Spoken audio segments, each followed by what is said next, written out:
ചരിത്ര സാക്ഷികൾ പരമ്പരയുടെ ഈ പ്രത്യേക അധ്യായത്തിലേക്ക് തോമസ് ജേക്കബ് സാറിന് ഹൃദ്യമായ സ്വാഗതം. 1960 മുതൽ നീണ്ട 56 വർഷം മലയാള മനോരമയുടെ വിവിധ പത്രാധിപ തസ്തികകളിൽ പ്രവർത്തിച്ച് 2017 എഡിറ്റോറിയൽ അഡ്വൈസറായി വിരമിച്ച താങ്കളുടെ സംഭവബഹുലമായ മാധ്യമ ജീവിതത്തെക്കുറിച്ചാണ് ഇന്ന് നമ്മൾ ഈ പരിപാടിയിൽ ചർച്ച ചെയ്യുന്നത്.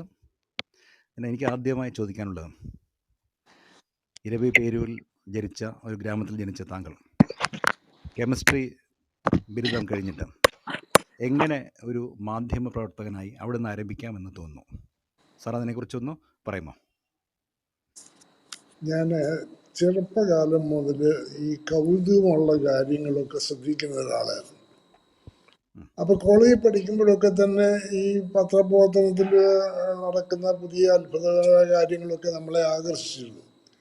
അപ്പോൾ വാർത്ത എഴുതുന്നത് എങ്ങനെയാണ്, വ്യത്യസ്തമായ രീതിയിൽ അതെങ്ങനെ എഴുതാം, ഒരു സീരിയസ് ആയ ഒരു വാർത്ത അതിൽ നിന്നൊരു നുറുങ്ങ് കണ്ടെടുത്ത് ഒരു ബോക്സ് വാർത്ത എങ്ങനെ ഉണ്ടാക്കാം, ഇങ്ങനെയുള്ളതൊക്കെ ഞാൻ കോളേജിൽ പഠിക്കുന്ന കാലത്ത് തന്നെ സ്വയം പരീക്ഷണങ്ങൾ ചെയ്യുമായിരുന്നു.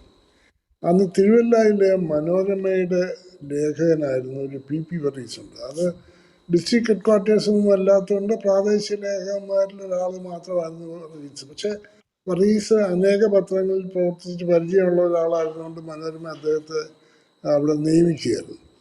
ഈ വർഗീസ് എൻ്റെ ഒരു ബന്ധുവീടിനടുത്തുള്ള ഒരാളായിരുന്നുകൊണ്ട് എനിക്ക് അദ്ദേഹത്തെ അറിയാമായിരുന്നു. അപ്പം ഞാൻ അവിടെ ചെന്ന് ചില വാർത്തകളൊക്കെ അദ്ദേഹം എഴുതിയത് വായിച്ചിട്ട് നമുക്ക് ഇന്ന രീതിയിൽ മാറ്റി എഴുതി കൊടുത്താൽ കുറെ കൂടെ പത്രമാഫീസിൽ ശ്രദ്ധിക്കുമെന്നൊക്കെ പറഞ്ഞപ്പോൾ പുള്ളി അതൊന്ന് ചെയ്യാൻ എന്നോട് പറഞ്ഞു. ഞാനത് മാറ്റി എഴുതി കൊടുത്തു. അതുപോലെ തന്നെ പത്രത്തിൽ വന്നപ്പോഴത്തേക്ക് വർഗീസിനും വലിയ താല്പര്യമായി. അദ്ദേഹം അയക്കുന്ന വാർത്താ കവറുകളൊക്കെ ഞാനൊന്ന് നോക്കിയിട്ട് അയക്കണമെന്ന് പറയാൻ തുടങ്ങി. അങ്ങനെ മിക്ക ദിവസവും കോളേജ് വിട്ടു വന്നു കഴിഞ്ഞാൽ ഞാൻ അദ്ദേഹത്തിൻ്റെ മുറിയിൽ വന്നിരുന്ന്, ഓഫീസ് മുറിയിൽ വന്നിരുന്ന് കുറേ നേരം അദ്ദേഹത്തെ സഹായിക്കുകയും ഒക്കെ ചെയ്തുകൊണ്ടിരുന്നു. അപ്പം അങ്ങനെ കോളേജിൽ പഠിക്കുന്ന കാലത്ത് തന്നെ ഉണ്ട് നമ്മുടെ പത്രപ്രവർത്തനം. പക്ഷെ ഔദ്യോഗികമായി പത്രപ്രവർത്തനമൊന്നുമില്ല. നമ്മൾ ഒരേ വാർത്ത പല പത്രങ്ങൾ എങ്ങനെ വ്യത്യസ്തമായിട്ട് കൈകാര്യം ചെയ്തു എന്ന് താരതമ്യപ്പെടുത്തിയൊക്കെ നമ്മൾ ചില നിഗമനങ്ങളിലെത്തുകയായിരുന്നു. അപ്പം അതുകൊണ്ട് രസതന്ത്രമാണ് പഠിച്ചത്, ഊർജതന്ത്രമായിരുന്നു രണ്ടാമത്തെ വിഷയം. എങ്കിലും എനിക്ക് ഈ വായനയിലുള്ളൊരു താല്പര്യം കാരണം ചെറുപ്പം മുതലേ സാഹിത്യത്തോടും അങ്ങനെയുള്ള ക്രിയേറ്റീവായ സർഗാത്മകമായ കാര്യങ്ങളോട് ഒരു പ്രത്യേക താല്പര്യമുണ്ടായിരുന്നു. ആ താല്പര്യം എന്നെ പത്രപ്രവർത്തനത്തിലേക്ക് കൊണ്ടെത്തിച്ചു എന്ന് പറയുന്നതായിരിക്കും ശരി. അപ്പം അതിന് ഉള്ള ഒരു അവസരം ഉണ്ടായത് എങ്ങനെയാണെന്ന് വെച്ചാൽ, ഞാൻ പരീക്ഷ എഴുതുന്ന കാലത്ത് അത്യാവശ്യം ആ കോളേജിൽ നല്ല മാർക്ക് കിട്ടുന്നവരിലൊരാൾ ഞാനാകുമെന്ന കോളേജിന് പ്രതീക്ഷ ഉണ്ടായിരുന്നു. പക്ഷെ എനിക്ക് പരീക്ഷ പൂർത്തിയാക്കാൻ കഴിഞ്ഞില്ല. പകുതി പരീക്ഷ എഴുതിയപ്പോഴത്തേക്കൊരു അസ്വാസ്ഥ്യം വരികയും അന്ന് രാത്രി ഉറങ്ങാനോ അല്ലെങ്കിൽ വായിക്കാനോ ഒന്നും കഴിയാതെ പിറ്റേ ദിവസം പരീക്ഷ എഴുതാൻ ചെല്ലുമ്പോൾ ഡോക്ടറെ കണ്ടിട്ട് പോകാമെന്ന് ചോദിച്ചപ്പോൾ ഡോക്ടർ അപ്പോൾ ഒരു ഇഞ്ചക്ഷൻ തരാൻ പോയി പരീക്ഷ എഴുതിയിട്ട് പോകാമെന്ന് പറഞ്ഞു. അപ്പം ഞാൻ പറഞ്ഞു എനിക്ക് പരീക്ഷ എഴുതാൻ താല്പര്യമില്ല, കാരണം ഞാൻ ആ ഹോളിൽ ഇരുന്ന് പോലും ഉറങ്ങിപ്പോകും, അതൊക്കെ ക്ഷീണിതനാണ് ഞാൻ. അപ്പോൾ അദ്ദേഹം പറഞ്ഞു അങ്ങനെയാണെങ്കിൽ ഞാൻ ഇവിടെ അഡ്മിറ്റ് ചെയ്യാം, ഒരു 4-5 ദിവസം ഇവിടെ കിടത്തി ചികിത്സിക്കേണ്ടി വരും. അപ്പോൾ അങ്ങനെ ആ പരീക്ഷ അങ്ങ് മുടങ്ങി. കോളേജിനാണെങ്കിൽ ആദ്യത്തെ കെമിസ്ട്രി ബാച്ച്, അതിന് 100% വിജയം ഉണ്ടാകുമെന്ന് വിചാരിച്ചിരുന്നപ്പോൾ ഞാൻ ഒരാൾ പകുതിക്ക് വെച്ച് ആബ്സെൻ്റ് ആയതോടുകൂടി ആ 100% നഷ്ടപ്പെട്ടു. അതിന് കോളേജിൻ്റെ നിരാശ. എനിക്കാണെങ്കിൽ അത്തവണ ഡിഗ്രി എടുത്ത് പാസ്സാകാൻ കഴിഞ്ഞില്ലല്ലോ എന്നുള്ള ഒരു വ്യക്തിപരമായ നിരാശ. അതിന് പുറമെ എൻ്റെ കുടുംബത്തിൻ്റെ നിരാശ എന്താണെന്ന് ചോദിച്ചാൽ, ഞങ്ങളുടെ നാട്ടിൽ ഞങ്ങളുടെയൊക്കെ വലിയ കാരണവന്മാർ സ്ഥാപിച്ച ഒരു ഹൈസ്കൂളുണ്ട്. ആ ഹൈസ്കൂളിൽ ഡിസംബർ ആയപ്പോൾ ഒരു ശാസ്ത്രാധ്യാപകൻ്റെ വേക്കൻസി വന്നിരുന്നു. അത് ഞങ്ങളുടെ കുടുംബത്തോടുള്ള താല്പര്യവും ഞങ്ങളുടെ സാമ്പത്തിക പ്രയാസങ്ങളൊക്കെ അറിയാവുന്നതുകൊണ്ട് അന്നത്തെ സ്കൂളിൻ്റെ മാനേജ്മെൻറ്റ് ഡിസംബറിൽ ആ വേക്കൻസി ഫില്ല് ചെയ്യാതെ ഏപ്രിൽ മെയ്യിൽ ഞാൻ പാസ്സായി വരുന്ന സമയത്ത് അത് ഫില്ല് ചെയ്താൽ മതിയെന്ന് തീരുമാനിക്കുകയും അങ്ങനെ എനിക്ക് വേണ്ടി ആ അധ്യാപക തസ്തിക അവിടെ റിസർവ് ചെയ്ത് വെക്കുകയും ചെയ്തു. അപ്പം അത് കിട്ടാതെ പോയല്ലോ എന്നുള്ളത് എൻ്റെ കുടുംബത്തിൻ്റെ നിരാശ. കാരണം പിന്നീട് ഞാൻ സെപ്റ്റംബറിൽ പരീക്ഷ എഴുതി അടുത്ത ജനുവരിലെങ്ങാണല്ലേ വരികയുള്ളൂ. അത്രയും കാലത്തേക്ക് അധ്യാപകനില്ലാതെ ഒരു വർഷം നിലനിർത്തിക്കൊണ്ട് പോകാനൊക്കെ ഇല്ലാത്തതുകൊണ്ട് ആ ജോലി എനിക്ക് നഷ്ടപ്പെടും. അപ്പം അതായിരുന്നു വീട്ടുകാരുടെ ഉത്കണ്ഠ. അങ്ങനെ ഞാൻ സെപ്റ്റംബറിൽ പരീക്ഷ എഴുതാൻ തയ്യാറെടുത്തുകൊണ്ടിരുന്ന സമയത്ത് ഞാൻ ചെറുപ്പകാലം മുതൽ ഈ കാർട്ടൂണിങ്ങിൽ എനിക്ക് വളരെ താല്പര്യമുണ്ടായിരുന്നു. കാർട്ടൂൺ വരയ്ക്കുമായിരുന്നു, നല്ലപോലെ ആസ്വദിക്കുമായിരുന്നു. എല്ലാ കാർട്ടൂണിസ്റ്റുകളുടെയും ഇത് നമ്മൾ നോക്കി താരതമ്യം ചെയ്യുകയൊക്കെ ചെയ്തു. ഒരേ വിഷയത്തെപ്പറ്റി 4 കാർട്ടൂണിസ്റ്റുകളെ വ്യത്യസ്തമായിട്ട് വരച്ചുണ്ടെങ്കിൽ അതിൽ ഓരോന്നിൻ്റെ പ്രത്യേകതകൾ താരതമ്യപ്പെടുത്തി നോക്കുകയൊക്കെ ചെയ്യുമായിരുന്നു. അപ്പം അങ്ങനെ കാർട്ടൂൺ വരച്ചുകൊണ്ടിരുന്നത് അറിയാവുന്ന എൻ്റെ ഒരു പ്രൊഫസർ ഞാൻ സെപ്റ്റംബർ പരീക്ഷ എഴുതാൻ നിന്ന കാലത്ത് എന്നോട് പറഞ്ഞിട്ട് താൻ വരാമെന്നുണ്ട്. നമ്മുടെ മനോരമ വീക്ക്ലിയുടെ എഡിറ്റർ എൻ്റെ ഒരു ബന്ധുവാണ്, അദ്ദേഹത്തിൻ്റെ അടുക്കൽ പോയി ഈ കാർട്ടൂണുകൾ കൊടുക്കാം, അതിൽ അദ്ദേഹം പ്രസിദ്ധീകരിക്കുന്നുണ്ടെങ്കിൽ തനിക്കും അതൊരു ഉത്തേജനമാവുമല്ലോ എന്ന് പറഞ്ഞ് അങ്ങനെ എന്നെയും വിളിച്ചുകൊണ്ട് അന്നത്തെ മനോരമ വാരികയുടെ പത്രാധിപരായിരുന്ന കളത്തിൽ വരീച്ചനെ കാണാൻ പോയി. ഞാൻ ഈ കാർട്ടൂണുകളൊക്കെ അദ്ദേഹത്തിന് കൊടുത്തു. അദ്ദേഹം അതൊക്കെ നോക്കിയിട്ട് അവിടെ മാറ്റി വെച്ചു. പിന്നെ കുറേ നേരം എന്നോട് വർത്തമാനം പറഞ്ഞു. അങ്ങനെ വർത്തമാനം പറഞ്ഞുകൊണ്ട് ഈ പത്രപ്രവർത്തനത്തിലുള്ള എൻ്റെ താല്പര്യവും അതിലുള്ള എൻ്റെ നിഗമനങ്ങളും ഒക്കെ അദ്ദേഹം മനസ്സിലാക്കിയപ്പോൾ എന്നോട് ചോദിച്ചു, അങ്ങനെയാണെങ്കിൽ മനോരമയിലൊരു ജോലി വേണമെന്ന് ചോദിച്ചു. ഞാൻ സെപ്റ്റംബർ പരീക്ഷ എഴുതാൻ പോകുന്നേ ഉള്ളൂ. അതിനു മുമ്പൊരു ജോലി, ഡിഗ്രി ഒന്നും ഇല്ലാത്ത സമയത്താണ് ഒന്ന് പോയി KM മാത്യു സാറിനെ അത് കാണാൻ പറഞ്ഞു. കളത്തിൽ വരീച്ചപ്പോൾ അന്ന് ഒരു ഹൃദ്രോഗം കഴിഞ്ഞ് വീട്ടിൽ വിശ്രമിക്കുന്ന കാലമാണ്. ഞങ്ങൾ അദ്ദേഹത്തെ വീട്ടിൽ പോയാണ് കണ്ടിരുന്നത്. അദ്ദേഹം KM മാത്യുവിനെ ഫോണിൽ വിളിച്ച് പറഞ്ഞതിന് ശേഷം എന്നെ അങ്ങോട്ട് അയച്ചു. KM മാത്യു സാറും കുറേ നേരമൊക്കെ എന്നോട് സംസാരിച്ച് നമ്മുടെ കയ്യിലുള്ള കൈമുതൽ എത്രയുണ്ടെന്ന് അദ്ദേഹം ഇവാലുവേറ്റ് ചെയ്ത് അത് കഴിഞ്ഞ് എൻ്റെ ബ്രദറിനെ കൂടെ കാണാൻ പറഞ്ഞു. ബ്രദർ എന്ന് പറഞ്ഞാൽ മൂത്ത ജ്യേഷ്ഠൻ KM ചെറിയാൻ, അദ്ദേഹമാണ് ചീഫ് എഡിറ്റർ. അദ്ദേഹത്തിൻ്റെ അടുക്കൽ ചെന്ന് അദ്ദേഹം വളരെ ചെറിയ ചോദ്യങ്ങളൊക്കെ ചോദിച്ചുള്ളൂ. എന്നിട്ട് അവസാനം ചോദിച്ചു, ആ ശാസ്ത്രജ്ഞനാണല്ലോ, ശാസ്ത്രജ്ഞനൊന്നുമല്ല, ശാസ്ത്രം പഠിക്കുന്നേ ഉള്ളൂ, ആറ്റം ബോംബിനെ പറ്റി ഒരു ലേഖനം എഴുതാമോ എന്ന് എന്നോട് ചോദിച്ചു. അപ്പോൾ എൻ്റെ മുഖത്തെ പരിഭ്രമം കണ്ടുകൊണ്ടായിരിക്കും അദ്ദേഹം പറഞ്ഞു, ഇന്ന് എഴുതണ്ട, അടുത്ത ദിവസം ഒരു ലേഖനം എഴുതി ഇവിടെ കൊണ്ടുവന്ന് ഏൽപ്പിച്ചാൽ മതി. അതിൻ്റെ കൂട്ടത്തിൽ താങ്കൾക്ക് ഇഷ്ടപ്പെട്ട വേറെ എന്തെങ്കിലും ഒരു വിഷയത്തെപ്പറ്റി ഒരു വിന്യാസം കൂടി എഴുതിക്കോളാൻ പറഞ്ഞു. അങ്ങനെ ഞാൻ ചെന്ന് ആറ്റം ബോംബിനെ പറ്റി എങ്ങനെ എഴുതും? അതിൽ എൻ്റെ മനസ്സിലുണ്ടായിരുന്നത് ആറ്റം ബോംബിനെ പറ്റി ഒരു സാധാരണ വീട്ടിലെ കുശിനിയിൽ സഹായിക്കുന്ന ഒരു സ്ത്രീക്ക് വരെ മനസ്സിലാകുന്ന രീതിയിലുള്ളൊരു തുടക്കവും അപ്രോച്ചുമായിരിക്കണം ഉണ്ടാവേണ്ടതെന്ന് ഞാൻ മനസ്സിൽ കരുതി. അങ്ങനെ ന്യൂട്രോണും പ്രോട്ടോണും തമ്മിലുള്ള വ്യത്യാസം, ഈ ശണ്ടയെ പറ്റിയൊക്കെ ഒരു നാത്തൂൻ പോരിൻ്റെ ഇതിലേക്ക് കൊണ്ടുവന്ന് ഘടിപ്പിച്ച് അങ്ങനെ ഒരു ആമുഖവുമായിട്ട് ഞാനത് തുടങ്ങി. പിന്നീട് നർമ്മബോധത്തെ പറ്റി ഞാൻ പണ്ടൊരിക്കൽ ചെയ്തൊരു വിന്യാസം, അതെനിക്ക് വളരെ തൃപ്തികരമായി ചെയ്തൊരു കാര്യമായതുകൊണ്ട് അതിൻ്റെ ഒരു പകർപ്പ് കൊടുത്തു. ഇങ്ങനെ ഇത് രണ്ടുമായിട്ട് പിന്നീട് ഞാൻ പോയി KM ചെറിയാനെയും KM മാത്യുവിനെയും കാണുകയായിരുന്നു. പിന്നീട് 2-3 മാസമായിട്ട് ഇതിനെപ്പറ്റി ഒരു വിവരവും ഇല്ലാതിരുന്നപ്പോൾ ഞങ്ങളുടെ നാട്ടുകാരനായ മാർത്തോമാ സഭയുടെ പിന്നീട് അധ്യക്ഷനായ മാർ ക്രിസോസ്റ്റത്തിനെ എൻ്റെ ഫാദർ പോയി കണ്ടു. അപ്പോൾ ക്രിസോസ്റ്റം വന്ന് കോട്ടയത്തെ മെത്രാനാണ്. അപ്പോൾ അദ്ദേഹം പറഞ്ഞു, ഞാൻ KM മാത്തുക്കുട്ടിയോടിയാണെന്ന് ചോദിക്കട്ടെ എന്ന് പറഞ്ഞ് KM മാത്യു സാറിനെ വിളിച്ചിങ്ങനെ. അപ്പോൾ KM മാത്യു സാർ ചോദിച്ചു, ഈ തോമസ് ചേക്ക് തിരുമേനിയുടെ ആളാണോ എന്ന് ചോദിച്ചു. അപ്പോൾ പറഞ്ഞു, പിന്നെ ഞങ്ങളുടെ സ്വന്തം നാട്ടുകാരനൊക്കെ ഇല്ലേ എന്ന് പറഞ്ഞു. അപ്പോൾ KM മാത്യു സാർ ക്രിസോസ്റ്റം തിരുമേനിയുടെ ധർമ്മം അറിയാവുന്നതുകൊണ്ട് അദ്ദേഹത്തെ വിളിപ്പിക്കാനായിട്ട് പറഞ്ഞു. തിരുമേനിയുടെ ആളാണെങ്കിൽ ഇവിടെ ഞങ്ങൾ എടുക്കുന്ന പ്രശ്നമില്ല. അതെന്നെ മാത്തിപ്പിറ്റി തിരുമേനിയുടെ കൂടെയുള്ളവരെല്ലാം മഹാ ഉഴപ്പന്മാരാണ്. അപ്പം അങ്ങനെയുള്ള ഒരു ഉഴപ്പനെ ഞങ്ങൾ എടുക്കാൻ ഉദ്ദേശിക്കുന്നില്ല പറഞ്ഞെങ്കിലും എന്നോട് ഒരാഴ്ചക്കകം വന്ന് ജോയിൻ ചെയ്യാൻ പറയുകയായിരുന്നു. അങ്ങനെയാണ് ഞാൻ ഈ കെമിസ്ട്രിയിൽ നിന്ന് ഈ ഈ പത്രപ്രവർത്തനത്തിലേക്ക് വന്ന് ചാടുന്നത്.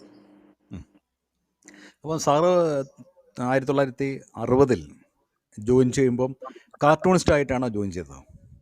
ഞാൻ കാർട്ടൂണിസ്റ്റ് ആകാനായിട്ടാണ് വന്നത്. പക്ഷേ എന്നെ 2 തവണ കണ്ട് സംസാരിച്ചതിൻ്റെ അടിസ്ഥാനത്തിലും പിന്നീട് ഈ കൊടുത്ത 2 ലേഖനങ്ങളിലെ എൻ്റെ അപ്രോച്ചിൻ്റെ അടിസ്ഥാനത്തിലും എന്നെ ഒരു പത്രപ്രവർത്തകനായിട്ട് ഉപയോഗപ്പെടുത്തുകയാണ് കൂടുതൽ നല്ലതെന്ന് KM മാസ്റ്റർ തീരുമാനിക്കുക.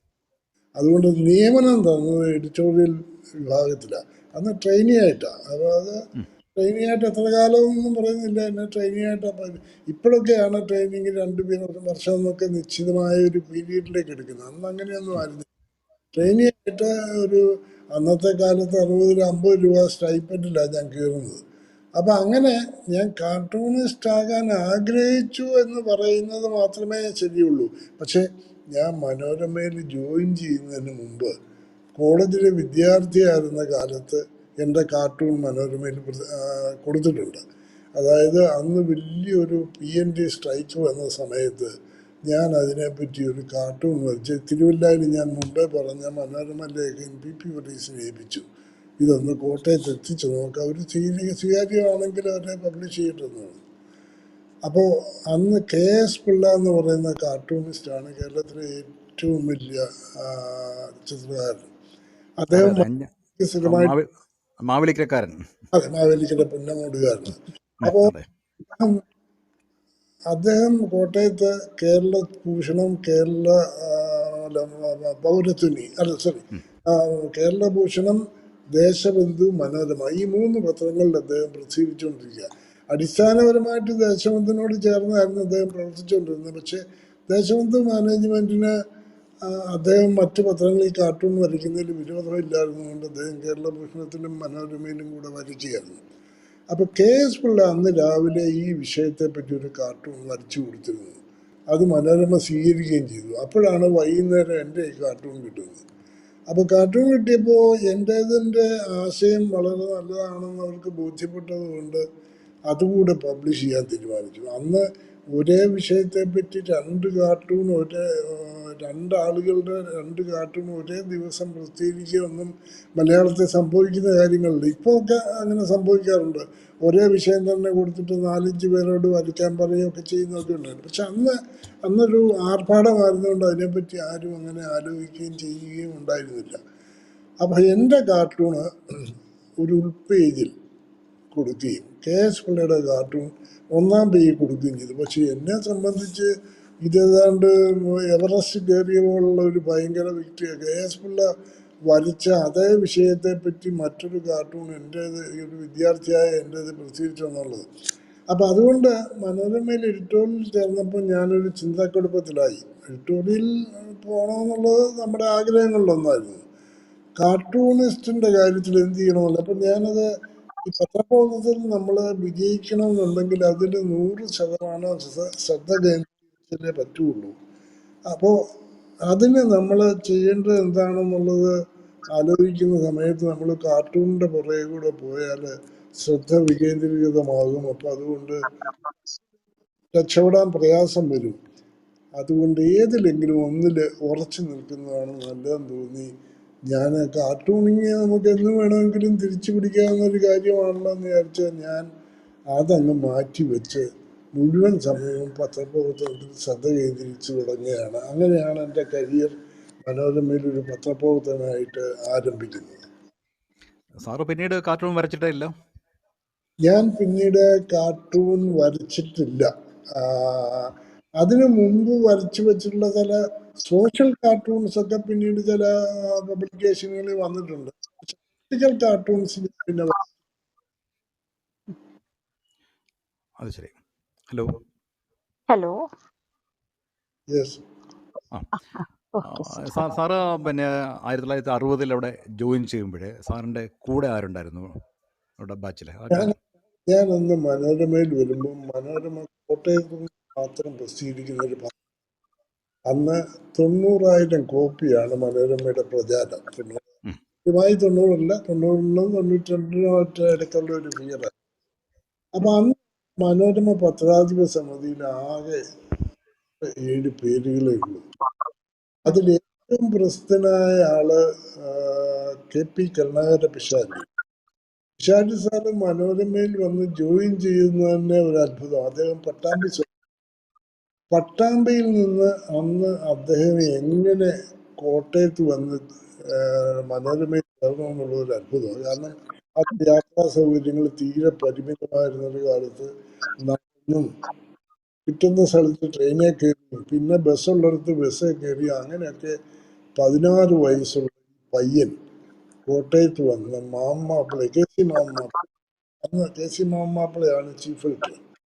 അദ്ദേഹത്തെ വന്ന് കണ്ട് എനിക്ക് ഒരു ജോലി വേണമെന്ന് പറഞ്ഞു.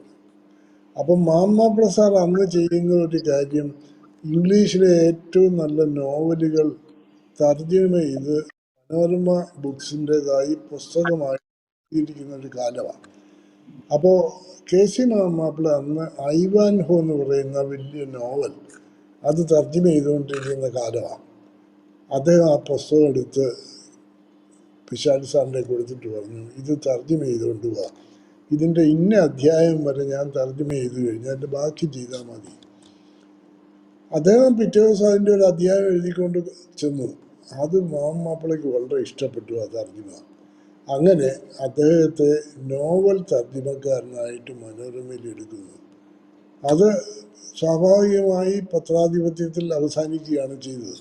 പിഷാരടി സാറ് പിന്നീട് മനോരമയുടെ അസിസ്റ്റന്റ് എഡിറ്റർ വരെയായി. സർവോദയത്തിൻ്റെ കേരളത്തിലെ വലിയ നേതാക്കളിൽ ഒരാളായി.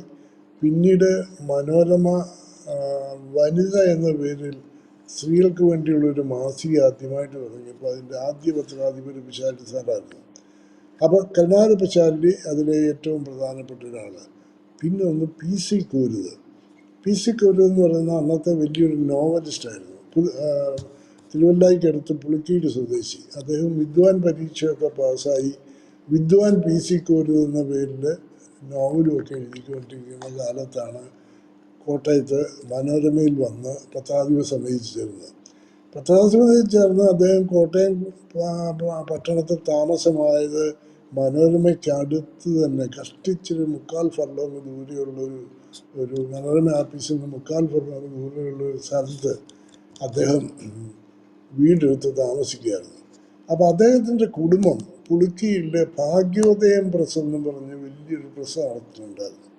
അപ്പം അതുകൊണ്ട് ഈ അച്ചടി എന്ന് പറയുന്നതിനകത്ത് അദ്ദേഹത്തിന് ചെറുപ്പകാലം മുതലേ വലിയ കമ്പമുള്ളതാണ്. അപ്പോൾ അദ്ദേഹം വീടിൻ്റെ സൈഡിൽ ഒരു ഷെഡ് കെട്ടി അതിനകത്തൊരു ചെറിയ പ്രസ് തുടങ്ങി. അതിന് PC പ്രസ് എന്ന് പേരിട്ടു, PC കൊരുതിൻ്റെ. അപ്പോൾ ആ പ്രസ്സും ഇതും ഒക്കെ ആയിട്ട് അദ്ദേഹം ഇങ്ങനെ സന്തോഷമായിട്ട് കഴിയുക. ഇടയ്ക്ക് നോവൽ എഴുതുന്നത് എങ്ങനെയാണെന്ന് വെച്ചാൽ, പ്രസിൻ്റെ ഫോർമാൻ ഇന്ന് രാത്രി ഡ്യൂട്ടി എല്ലാം കഴിഞ്ഞ് പോകാറാകുമ്പോൾ എന്ന് പറയും, സാറേ നാളെ നമുക്ക് പണിയൊന്നുമില്ല, ആരും വർക്കൊന്നും തന്നിട്ടില്ല. അപ്പോൾ ഈ ജോബ് ബോർഡ്സ് ഒക്കെ ചെയ്തു കൊടുക്കുന്ന നോട്ടീസ് അച്ചടി കൊടുക്കുക, ഇതൊക്കെയാണ് പ്രസിൻ്റെ ജോലി. നമുക്ക് നാളത്തേക്ക് പണിക്കുള്ള ഓർഡർ ഒന്നും കിട്ടിയിട്ടില്ല. അപ്പോൾ 6 കമ്പോസിറ്റർമാർ രാവിലെ വരും, അവർക്ക് ജോലിയൊന്നുമില്ലെങ്കിലും നമ്മൾ ശമ്പളം കൊടുക്കേണ്ടി വരും. അപ്പോൾ കൂരു സാർ അന്ന് രാത്രി ഇരുന്ന് ഒരു നോവലിൻ്റെ 2 അധ്യായങ്ങൾ എഴുതും. അത് പിറ്റേ ദിവസം രാവിലെ ഈ 6 കമ്പോസിറ്റർമാർക്ക് കമ്പോസ് ചെയ്യാനായിട്ട് ഇത് വിതരണം ചെയ്യും. ഇത് കഴിഞ്ഞ് ഇതിൻ്റെ 3-ാം അധ്യായം കൂരു സാർ എഴുതുന്നത് എന്നാന്ന് ചോദിച്ചാൽ, ഇതുപോലെ പണിയില്ലാത്തതിൻ്റെ തലേ ദിവസം, ചിലപ്പം 3 ആഴ്ച കഴിഞ്ഞോ 3 മാസം കഴിഞ്ഞോ ആയിരിക്കും, ഫോർമാൻ വന്ന് ഇതുപോലെ പറയുമ്പോഴാണ്, ശരി നാളെ രാവിലെ 2 അധ്യായം കൂടെ തരാമെന്ന് പറഞ്ഞു. അങ്ങനെ അതിൻ്റെ നൈരന്തര്യം എന്ന് പറയുന്നത് അത്രേ ഉള്ളായിരുന്നു. അപ്പോൾ കോരു സാർ ഇങ്ങനെ നോവലുകളൊക്കെ എഴുതി തൻ്റെ പ്രസ് നടത്തിക്കൊണ്ടിരുന്ന കാലത്ത് ഇതുപോലൊരു ദിവസം, പണിയില്ലാത്തതിൻ്റെ തലേ ദിവസം, ഫോർമാൻ വന്ന് പറഞ്ഞു, കോരു സാർ ഒരെണ്ണം വരെ കടലാസ് എടുത്ത് വെച്ച് മേശപ്പുറത്ത് നോവലിൻ്റെ പേരും എഴുതി അധ്യായം 1 എഴുതി. പക്ഷെ എന്ത് ചെയ്തിട്ട് കഥ വരുന്നില്ല, തനിക്കൊരു പ്ലോട്ട് കിട്ടുന്നില്ല. കോരി സാറ് വിഷമിച്ച് എന്ത് ചെയ്യും, രാവിലെ ഈ 6 പേരുടെ ശമ്പളം വെറുതെ കൊടുക്കണമല്ലോ എന്നൊക്കെ വിഷമിച്ച് അദ്ദേഹം തിരിച്ച് പത്രാഫീസിലേക്ക് പോയി. ഈ മുക്കാഫറിലേക്ക് പോയാൽ മതിയല്ലോ. അവിടെ ചെല്ലുമ്പോൾ തൻ്റെ മേശയുടെ സൈഡിലെ ഷെൽഫിൽ ഈ റഷ്യൻ എംബസിയിൽ നിന്ന് മലയാളത്തിൽ തയ്യാറാക്കി വരുന്ന ഒത്തിരി ബാക്ക്ഗ്രൗണ്ട് മെറ്റീരിയലുണ്ട്. അതിങ്ങനെ റാപ്പർ കണക്കിനാണ് വരുന്നത്. അപ്പോൾ അത് പൊട്ടിക്കാതെ അവിടെ കിടപ്പുണ്ട്. ഇതാരും പത്രാഫീസിൽ ആരും ഉപയോഗിക്കുന്നില്ല. റഷ്യൻ എംബസി, അമേരിക്കൻ എംബസി, ഇങ്ങനെ ഒത്തിരി ലിറ്ററേച്ചർ അയക്കും. അപ്പോൾ കോലി സാറ് അവിടെ കിടന്ന ഇതെല്ലാം കൂടെ ചുരുട്ടി കെട്ടി ഒരു സഞ്ചിക്കകത്താക്കി വീട്ടിലേക്ക് കൊണ്ടുപോയി. അവിടെ ചെന്ന് നോക്കിയപ്പോൾ ജവഹർലാൽ നെഹ്റുവിൻ്റെ ആദ്യത്തെ റഷ്യൻ പര്യടനത്തിൻ്റെ ദൃക്സാക്ഷി വിവരണങ്ങളാണ് ഇത് എല്ലാ ദിവസവും വരുന്ന ഈ റാപ്പറിനകത്ത്. അപ്പോൾ 1-ാം ദിവസത്തെ അദ്ദേഹത്തിൻ്റെ യാത്രാ പരിപാടികൾ എന്തെല്ലാം കണ്ടു, അതിനെപ്പറ്റി നെഹ്റു എന്ത് പറഞ്ഞു, ഈ കാര്യങ്ങളൊക്കെ 1-ാം ദിവസത്തിൽ. 2-ാം ദിവസത്തെ അനുഭവങ്ങൾ.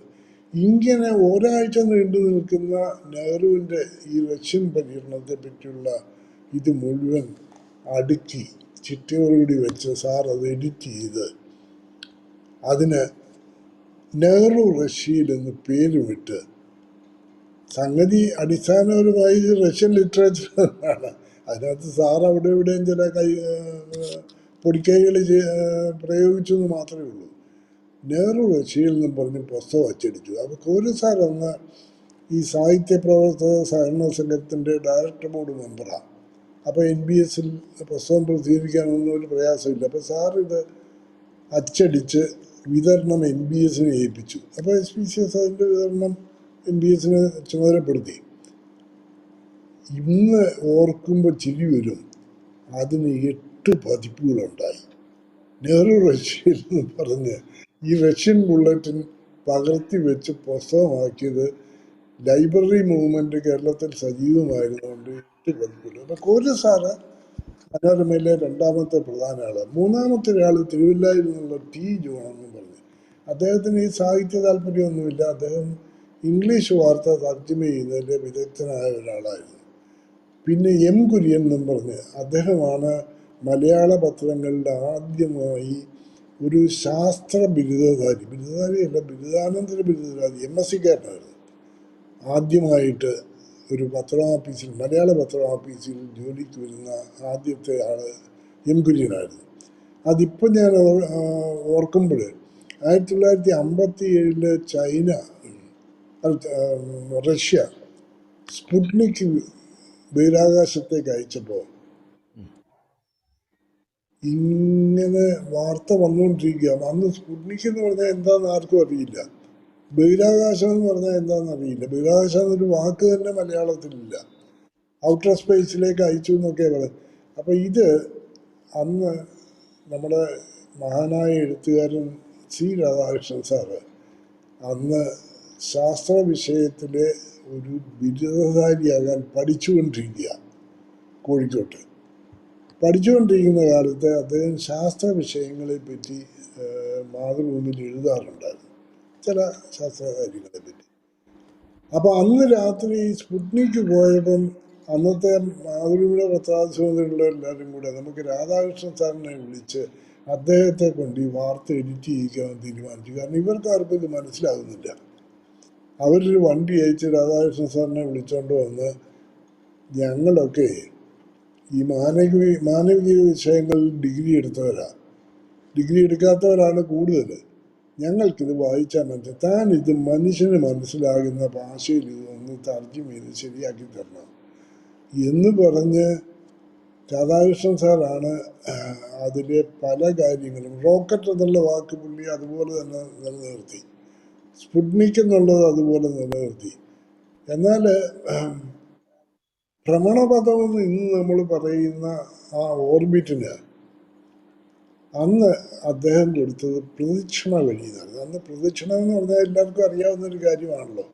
അപ്പോൾ പ്രദക്ഷിണ വഴി എന്നുള്ള വാക്കുകൾ, അങ്ങനെ ചില നല്ല തർജ്ജമകളും ചില ഇംഗ്ലീഷ് വാക്കുകളും ഒക്കെ ചേർത്ത്. അപ്പോൾ അത് ഞാൻ പറഞ്ഞു വന്നതെന്ന് വെച്ചാൽ കുര്യനെ പോലെ MSc സയൻസ് കഴിഞ്ഞ ഒരാൾ പത്രാധിപ സമിതിയിൽ ഉണ്ടായിരുന്നത് മനോരമയെ സംബന്ധിച്ച് വലിയൊരു ഗുണമായിരുന്നു.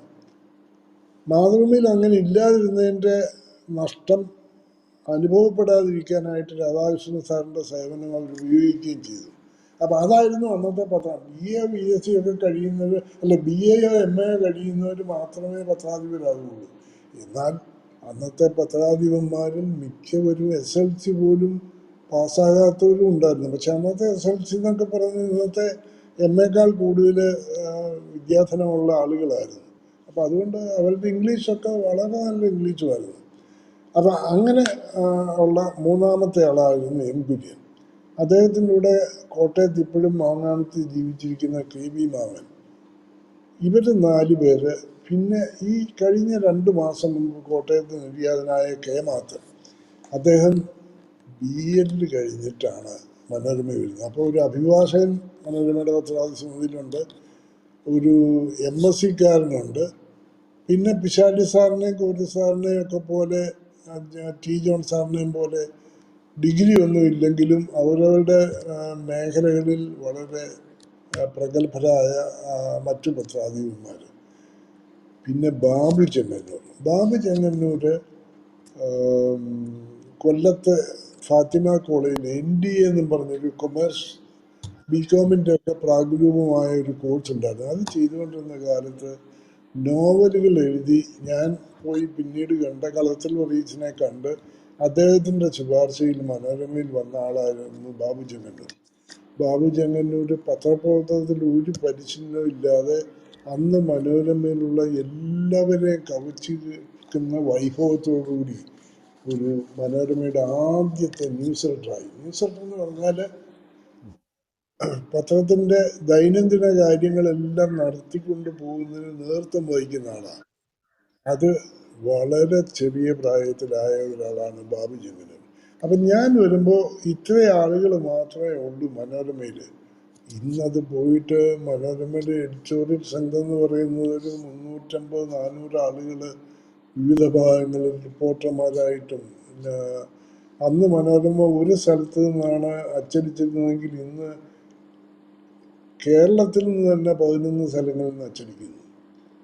പിന്നീട് അതിന് പുറമെ കേരളത്തിന് പുറത്ത് ഇന്ത്യയിൽ തന്നെ മദ്രാസിൽ നിന്ന്, ബാംഗ്ലൂരിൽ നിന്ന്, ബോംബെയിൽ നിന്ന്, ഡൽഹിയിൽ നിന്ന്, പിന്നെ വിദേശത്ത് ഗൾഫിൽ നിന്ന് 2-3 സ്ഥലങ്ങളിൽ നിന്നായി.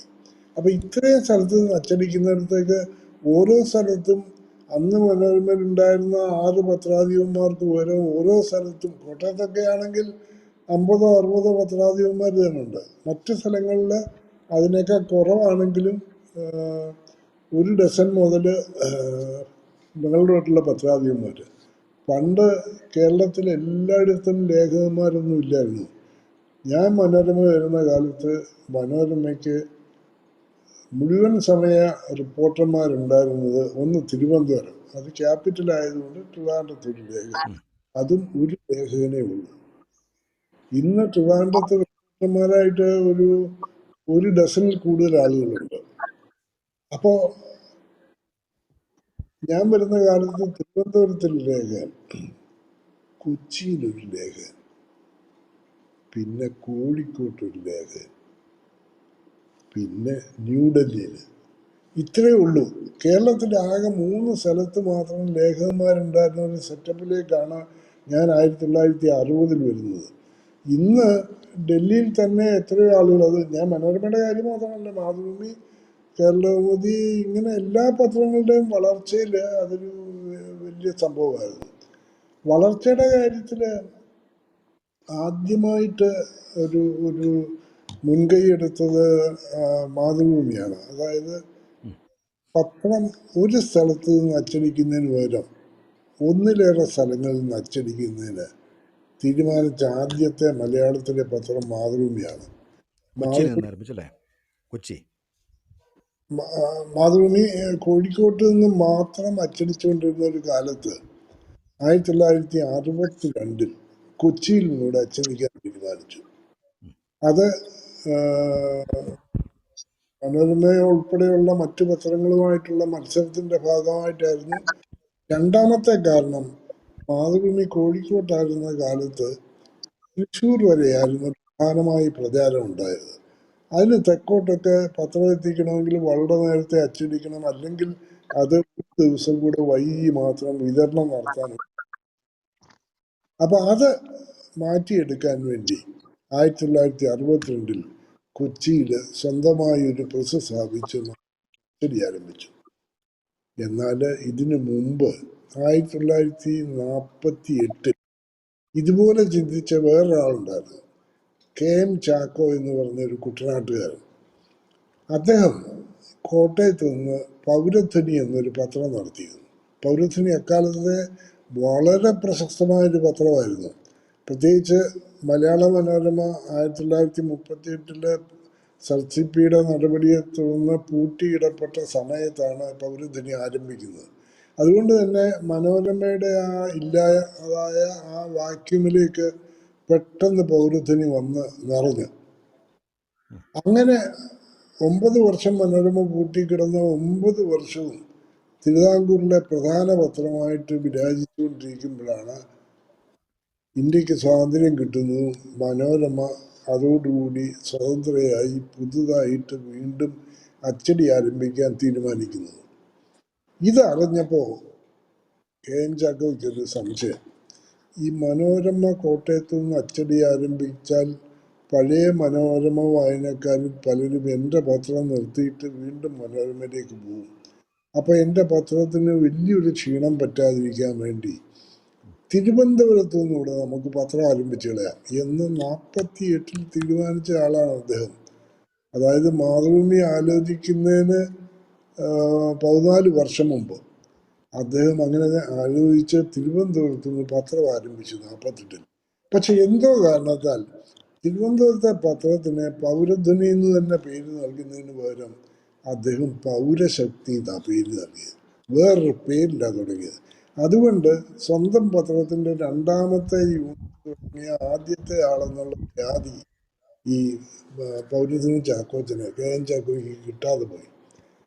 അദ്ദേഹം തിരുവനന്തപുരത്ത് വലിയ രാജകീയ സ്റ്റൈലിലാണ് ഈ പത്രം ഉദ്ഘാടനം ചെയ്തതൊക്കെ.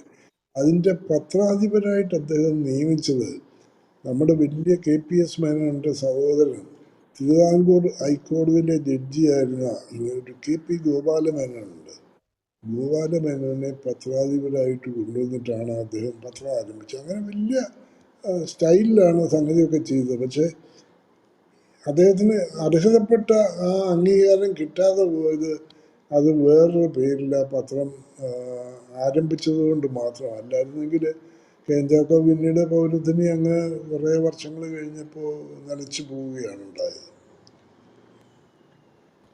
സാറേ, ഈ 1950കളിലും 60കളിലുമൊക്കെ മാതൃഭൂമിയും മനോരമയും ഉൾപ്പെടെയുള്ള പ്രമുഖ പത്രങ്ങളൊക്കെ വൈകുന്നേരങ്ങളിൽ അല്ലെങ്കിൽ ഉച്ച കഴിഞ്ഞിട്ടാണ് ഇറങ്ങിയിരുന്നത് എന്ന് ഞാൻ പലരും എഴുതിയത് വായിച്ചിട്ടുണ്ട്. എന്തായിരുന്നു അന്നത്തെ അവസ്ഥ 60കളുടെ ആദ്യം? അതില് മാതൃഭൂമി ഒരിക്കലും ഒരു ഈവനിങ് എഡിഷൻ ആയിരുന്നില്ല എന്ന് തന്നെയാണ് എൻ്റെ അറിവ്. കാരണം കേശവൻ അദ്ദേഹത്തിൻ്റെ ആത്മകഥയിലൊക്കെ മാതൃഭൂമിയുടെ ആദ്യ ദിവസത്തെ പറ്റിയൊക്കെ പറയുന്നുണ്ട്.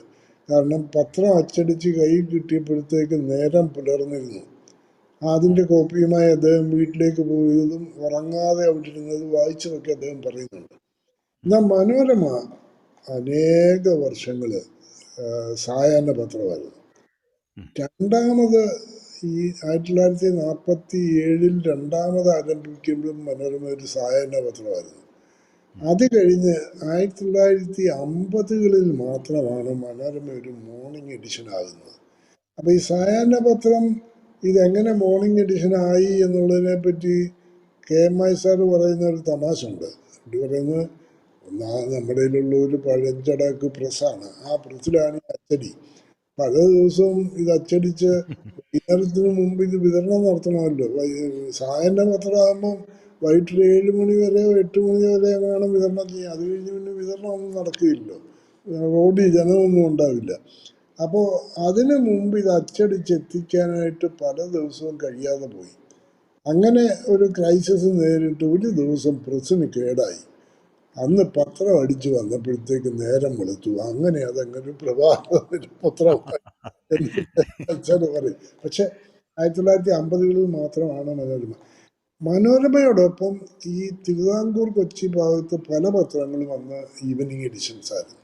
എന്നാൽ മാതൃഭൂമിക്ക് എന്നും അവരൊരു മോർണിംഗ് എഡിഷൻ ആയിരുന്നെങ്കിലും അവർക്കൊരു ഈവനിങ് എഡിഷൻ കൂടി ഉണ്ടായിരുന്നു. ഞാനൊക്കെ കോഴിക്കോട്ട് 1966 ചെല്ലുമ്പോൾ മാതൃഭൂമിക്കും ചന്ദ്രികയ്ക്കും പ്രഭാത പത്രത്തിന് പുറമെ ഒരു ഈവനിങ് എഡിഷൻ കൂടെ ഉണ്ട്. നമ്മളിപ്പോൾ കാണുന്ന ചെറിയ സൈസിലുള്ള ഈവനിങ് പത്രമല്ല, നമ്മുടെ വലിയ പത്രത്തെ പോലെ തന്നെ ബ്രോഡ് ഷീറ്റിൽ തന്നെയുള്ള ഈവനിങ് എഡിഷൻസാണ്. അപ്പം അന്ന് കോഴിക്കോട്ട് ഞങ്ങൾ ഇരുന്ന കാലത്ത് പത്രത്തിന് 8 പേജേ ഉള്ളൂ. അപ്പോൾ വൈകിട്ട് ഇറങ്ങുന്ന പത്രത്തിനും 8 പേജുണ്ട്. ആ 8 പേജിൻ്റെ രസം എന്താണെന്ന് വെച്ചാൽ അതിലെ മുഖപ്രസംഗ പേജ് രാവിലെ ഇറങ്ങിയ പേജ് തന്നെ, അതിലെ സ്പോർട്സ് പേജും രാവിലെ ഇറങ്ങിയ പേജ് തന്നെ. ഒരു പ്രാദേശിക വാർത്തയ്ക്ക് 2 പേജുകളിൽ കുറച്ച് വാർത്ത കൊടുക്കുമെങ്കിൽ അതിലൊരു പേജ് രാവിലെ ഇറങ്ങി. അപ്പം 8 പേജിൽ ഫലത്തിൽ ഒരു 3-3.5 പേജ് രാവിലെ നമ്മൾ വായിച്ച പേജ് തന്നെയാണ്. അപ്പം അതുകൊണ്ട് അതിനൊരു വ്യാപകമായ പ്രചാരവും ഒന്നും ഉണ്ടായിരുന്നില്ല.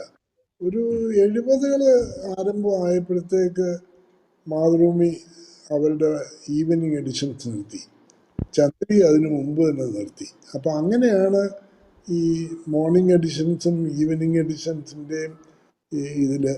പിന്നെ അന്നത്തെ കാലത്ത് വേറൊരിതുള്ള മദ്രാസിൽ നിന്ന് ഇവിടെ വരുമായിരുന്ന ഹിന്ദു ആദ്യം ആയിരുന്നു.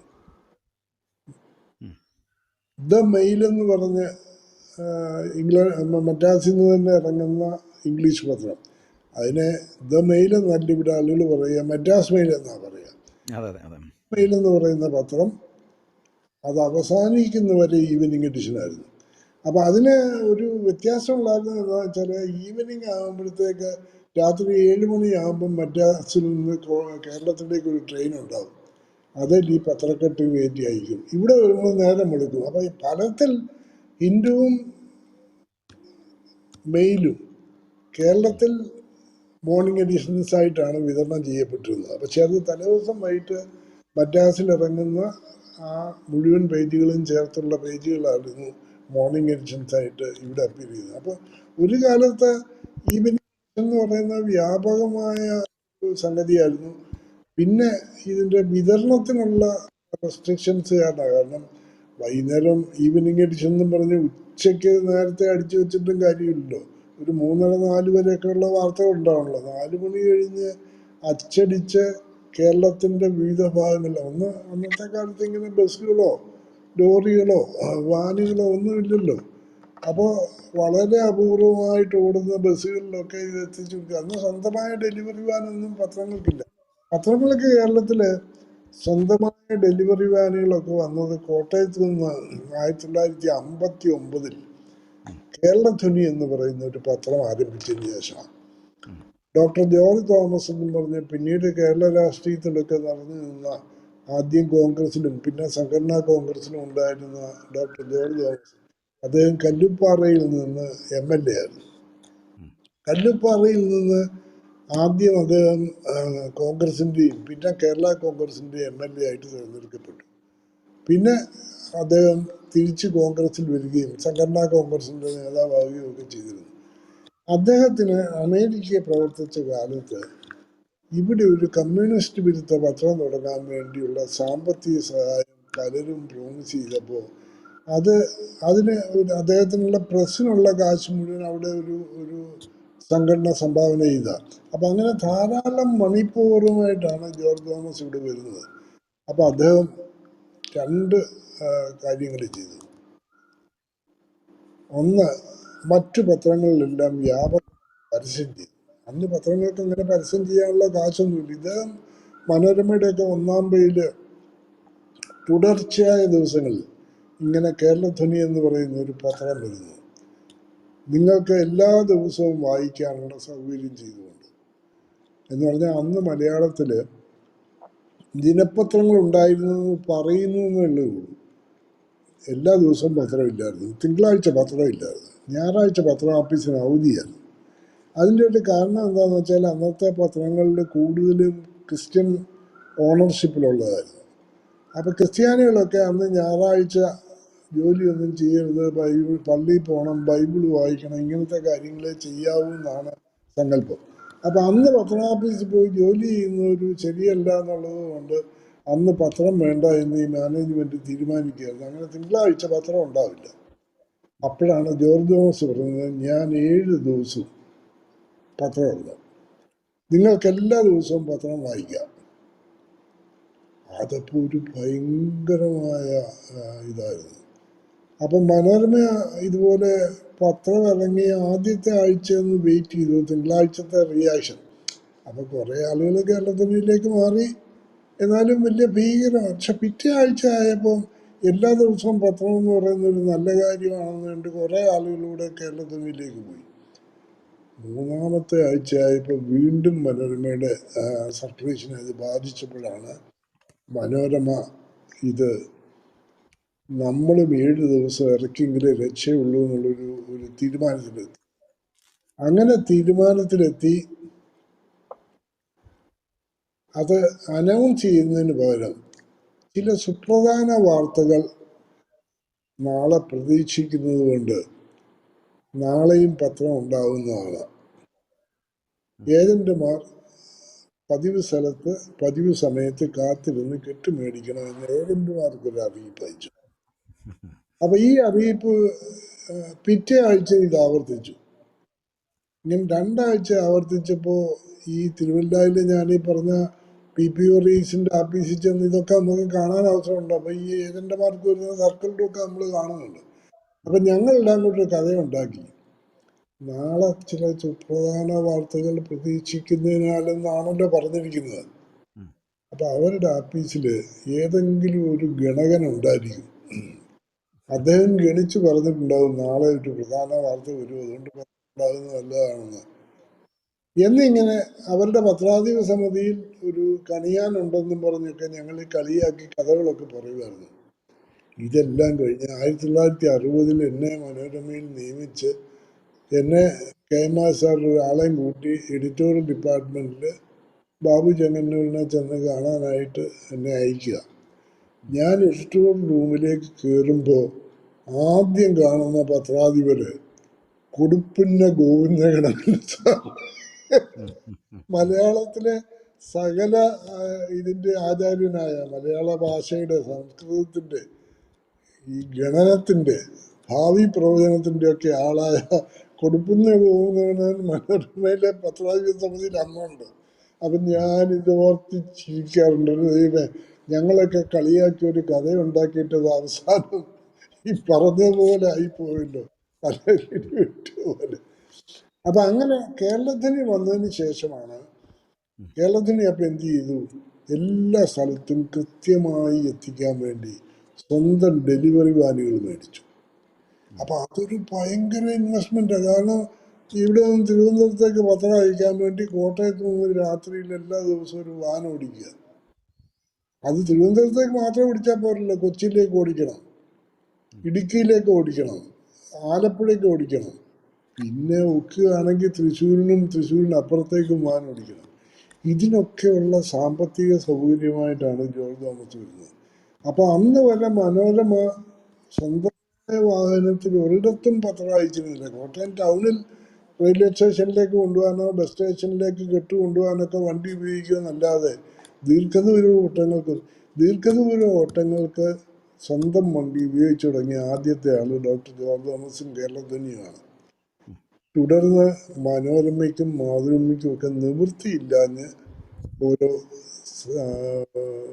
റൂട്ടുകളിലേക്ക് ചെറിയ തോതിൽ വാഹനങ്ങൾ കൊണ്ടുവരണം. അങ്ങനെ 2 പ്രൊഫഷണലായ 2 ഇമ്പ്രൂവ്മെന്റിന് കാരണക്കാരനായിരുന്നു ജോർജ് തോമസ്. ഒന്ന്, ആഴ്ചയിൽ എല്ലാ ദിവസവും പത്രം ഉണ്ടാവുക. 2, സ്വന്തം ഡെലിവറി വാനിൽ ഏതാനും മണിക്കൂറുകൾ കൊണ്ട് ഡെസ്റ്റിനേഷനിലെത്താവുന്ന സംവിധാനം ഉണ്ടാക്കുക. അപ്പോൾ സാറ് 60-ൽ ജോയിൻ ചെയ്തു. 26-ാമത്തെ വയസ്സിൽ ന്യൂസ് എഡിറ്ററായി. ഒരുപക്ഷെ ഇന്ത്യയിൽ തന്നെ ആ പ്രായത്തിൽ പ്രധാനപ്പെട്ട പത്രസ്ഥാപന പദവി വഹിക്കുന്ന ആദ്യത്തെ ആൾ, അല്ലെങ്കിൽ ആദ്യത്തെ ആളുകളിൽ ഒരാൾ. ആ പരിണാമത്തിൻ്റെ കഥ കൂടി ഒന്ന് സാറൊന്ന് പറയാമോ? അങ്ങനെ ഇത്രയും ചെറുപ്രായത്തിൽ ന്യൂസ് എഡിറ്ററായിട്ട്? ഞാൻ മനോരമയിൽ വരുന്നത് 20-ാമത്തെ വയസ്സിലാണ് കോട്ടയത്ത്. 20-ാമത്തെ വയസ്സിൽ വന്ന് കോട്ടയത്ത് ഇങ്ങനെ ഇരുന്ന് 6 വർഷം കഴിയുമ്പോഴാണ് മനോരമ കോഴിക്കോട്ട് ഒന്നുകൂടെ അച്ചടി ആരംഭിക്കണമെന്ന് തീരുമാനിക്കുന്നത്. മാതൃഭൂമി 62-ൽ കൊച്ചിയിലേക്ക് വന്നെങ്കിലും അത് കോട്ടയത്ത് നിന്ന് 75 കിലോമീറ്റർ അപ്പുറമുള്ള ഒരു സ്ഥലത്താണ് മാതൃഭൂമി അവരുടെ 2-ാമത്തെ യൂണിറ്റ് ആരംഭിക്കുന്നത്. മാതൃഭൂമി മനോരമ 2-ാമതൊരു യൂണിറ്റ് തീരുമാനിച്ചപ്പോൾ അത് ആരംഭിക്കുകയാണെങ്കിൽ മാതൃഭൂമിയുടെ ഹെഡ്ക്വാർട്ടേഴ്സായ കോഴിക്കോട്ട് നിന്ന് തന്നെ ആവണം എന്ന് തീരുമാനിച്ചു. അങ്ങനെ മനോരമ കോഴിക്കോട്ടേക്ക് പോകാൻ തീരുമാനിക്കുന്നു. അപ്പം ഞാൻ അന്ന് മനോരമയിലെ ഏറ്റവും പ്രായം കുറഞ്ഞ പത്രാധിപന്മാരിൽ ഒരാളാണ്. പ്രായം കുറഞ്ഞ മാത്രമല്ല, മറ്റ് സീനിയോറിറ്റിയിലും ഏറ്റവും താഴത്തെ ആളാണ്. കാരണം ഞാൻ വരുന്ന കാലത്ത് ഇന്നത്തെ പോലുള്ള ട്രെയിനിങ് സ്കീമൊന്നും ഇല്ലാത്തതുകൊണ്ട് എല്ലാ കൊല്ലവും പത്രാധിപന്മാരെ നിയമിക്കണമെന്നും ഉണ്ടാവില്ല. അപ്പം ഞാൻ ഇവിടെ വന്ന് ജോയിൻ ചെയ്തതിന് ശേഷം അടുത്ത 5-6 വർഷത്തേക്ക് മനോരമയിലെ പത്രാധിപ സമിതിയിൽ ആരും നിയമിക്കപ്പെട്ടില്ല. അപ്പം ഏറ്റവും അവിടുത്തെ ജൂനിയർ മോസ്റ്റ് ആരാന്ന് ചോദിച്ചാൽ ഞാൻ തന്നെയായിരുന്നു. അങ്ങനെ ഇരിക്കുമ്പോൾ കോഴിക്കോട്ട് ആരംഭിക്കുന്നതൊക്കെ ഇങ്ങനെ നമ്മൾ കേൾക്കുന്നുണ്ട്. ഇവിടുത്തെ ഒരു പഴയ പ്രസ് അഴിച്ച് കൊണ്ടുപോവുകയാണ്. പഴയ പ്രസിൻ്റെ കഥ എന്താണെന്ന് വെച്ചാൽ, നമ്മുടെ നേതാജി സുഭാഷ് ചന്ദ്രബോസ് ഒരു പത്രം ആരംഭിക്കാൻ വേണ്ടി കൽക്കട്ടയിൽ വാങ്ങിച്ചുകൊണ്ട് പോയൊരു പ്രസ്സായിരുന്നു ഇത്. പക്ഷെ അവസാനം ആ പ്രസ്ഥാനം പരാജയപ്പെട്ടതോടുകൂടി ബോസിൻ്റെ ആ പ്രസ് അവിടെ ഉപേക്ഷിക്കപ്പെട്ട നിലയിൽ അവിടെ ഉപേക്ഷിക്കപ്പെട്ട നിലയിൽ എന്ന് പറഞ്ഞാൽ ആരും ഉപയോഗിക്കാതെ അത് അവിടെ കിടക്കുക. അപ്പം അത് മധുരയിലെ ഒരു തമിഴ് പ്രസ്സുകാരത് പോയി വിലയ്ക്ക് മേടിച്ചു. അവരിൽ നിന്നാണ് പിന്നീട് വർഷങ്ങൾ കഴിഞ്ഞ് മനോരമ അത് കോട്ടയത്തേക്ക് മേടിച്ചുകൊണ്ട് വന്നു. കോട്ടയത്തെ 2-ാമത്തെ പ്രസ്സായിട്ട് ഇത് ഉപയോഗിച്ചുകൊണ്ടിരിക്കുക.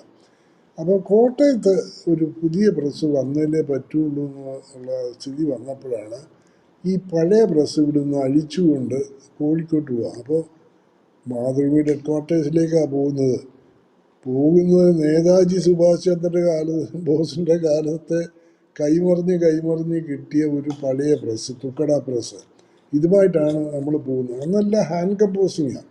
നമ്മൾ ഇന്നത്തെ പോലുള്ള സംവിധാനങ്ങളൊന്നും ആയിട്ടില്ലല്ലോ.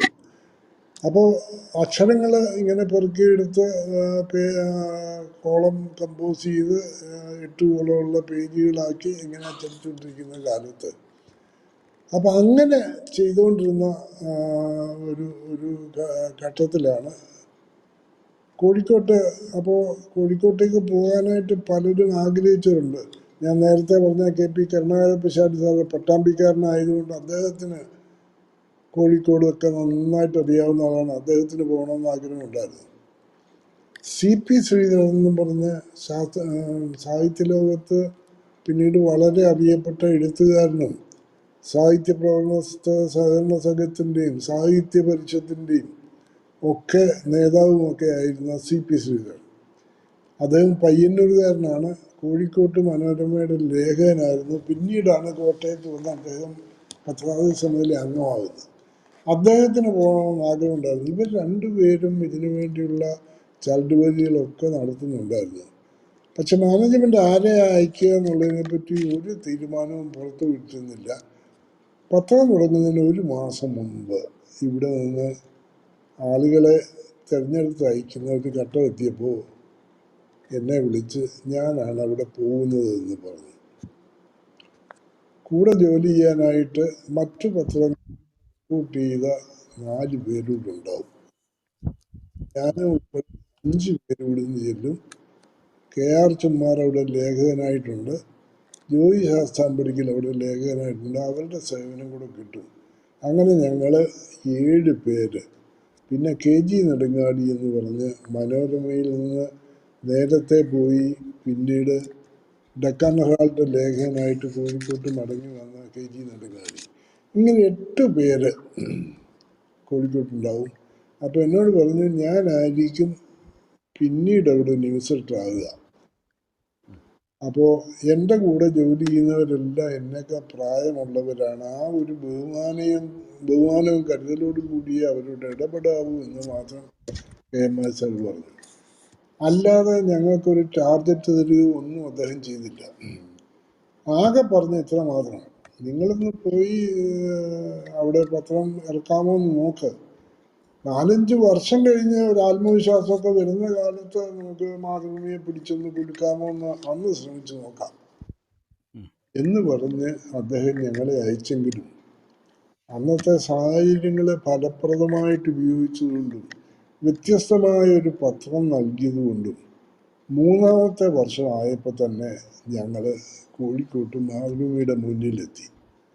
അങ്ങനെ മാതൃഭൂമിയുടെ മുന്നിൽ എത്തിക്കഴിഞ്ഞ് 1 വർഷം കൂടെ കഴിഞ്ഞപ്പോൾ മനോരമ കേരളത്തിലെ 1-ാമത്തെ പത്രമായി.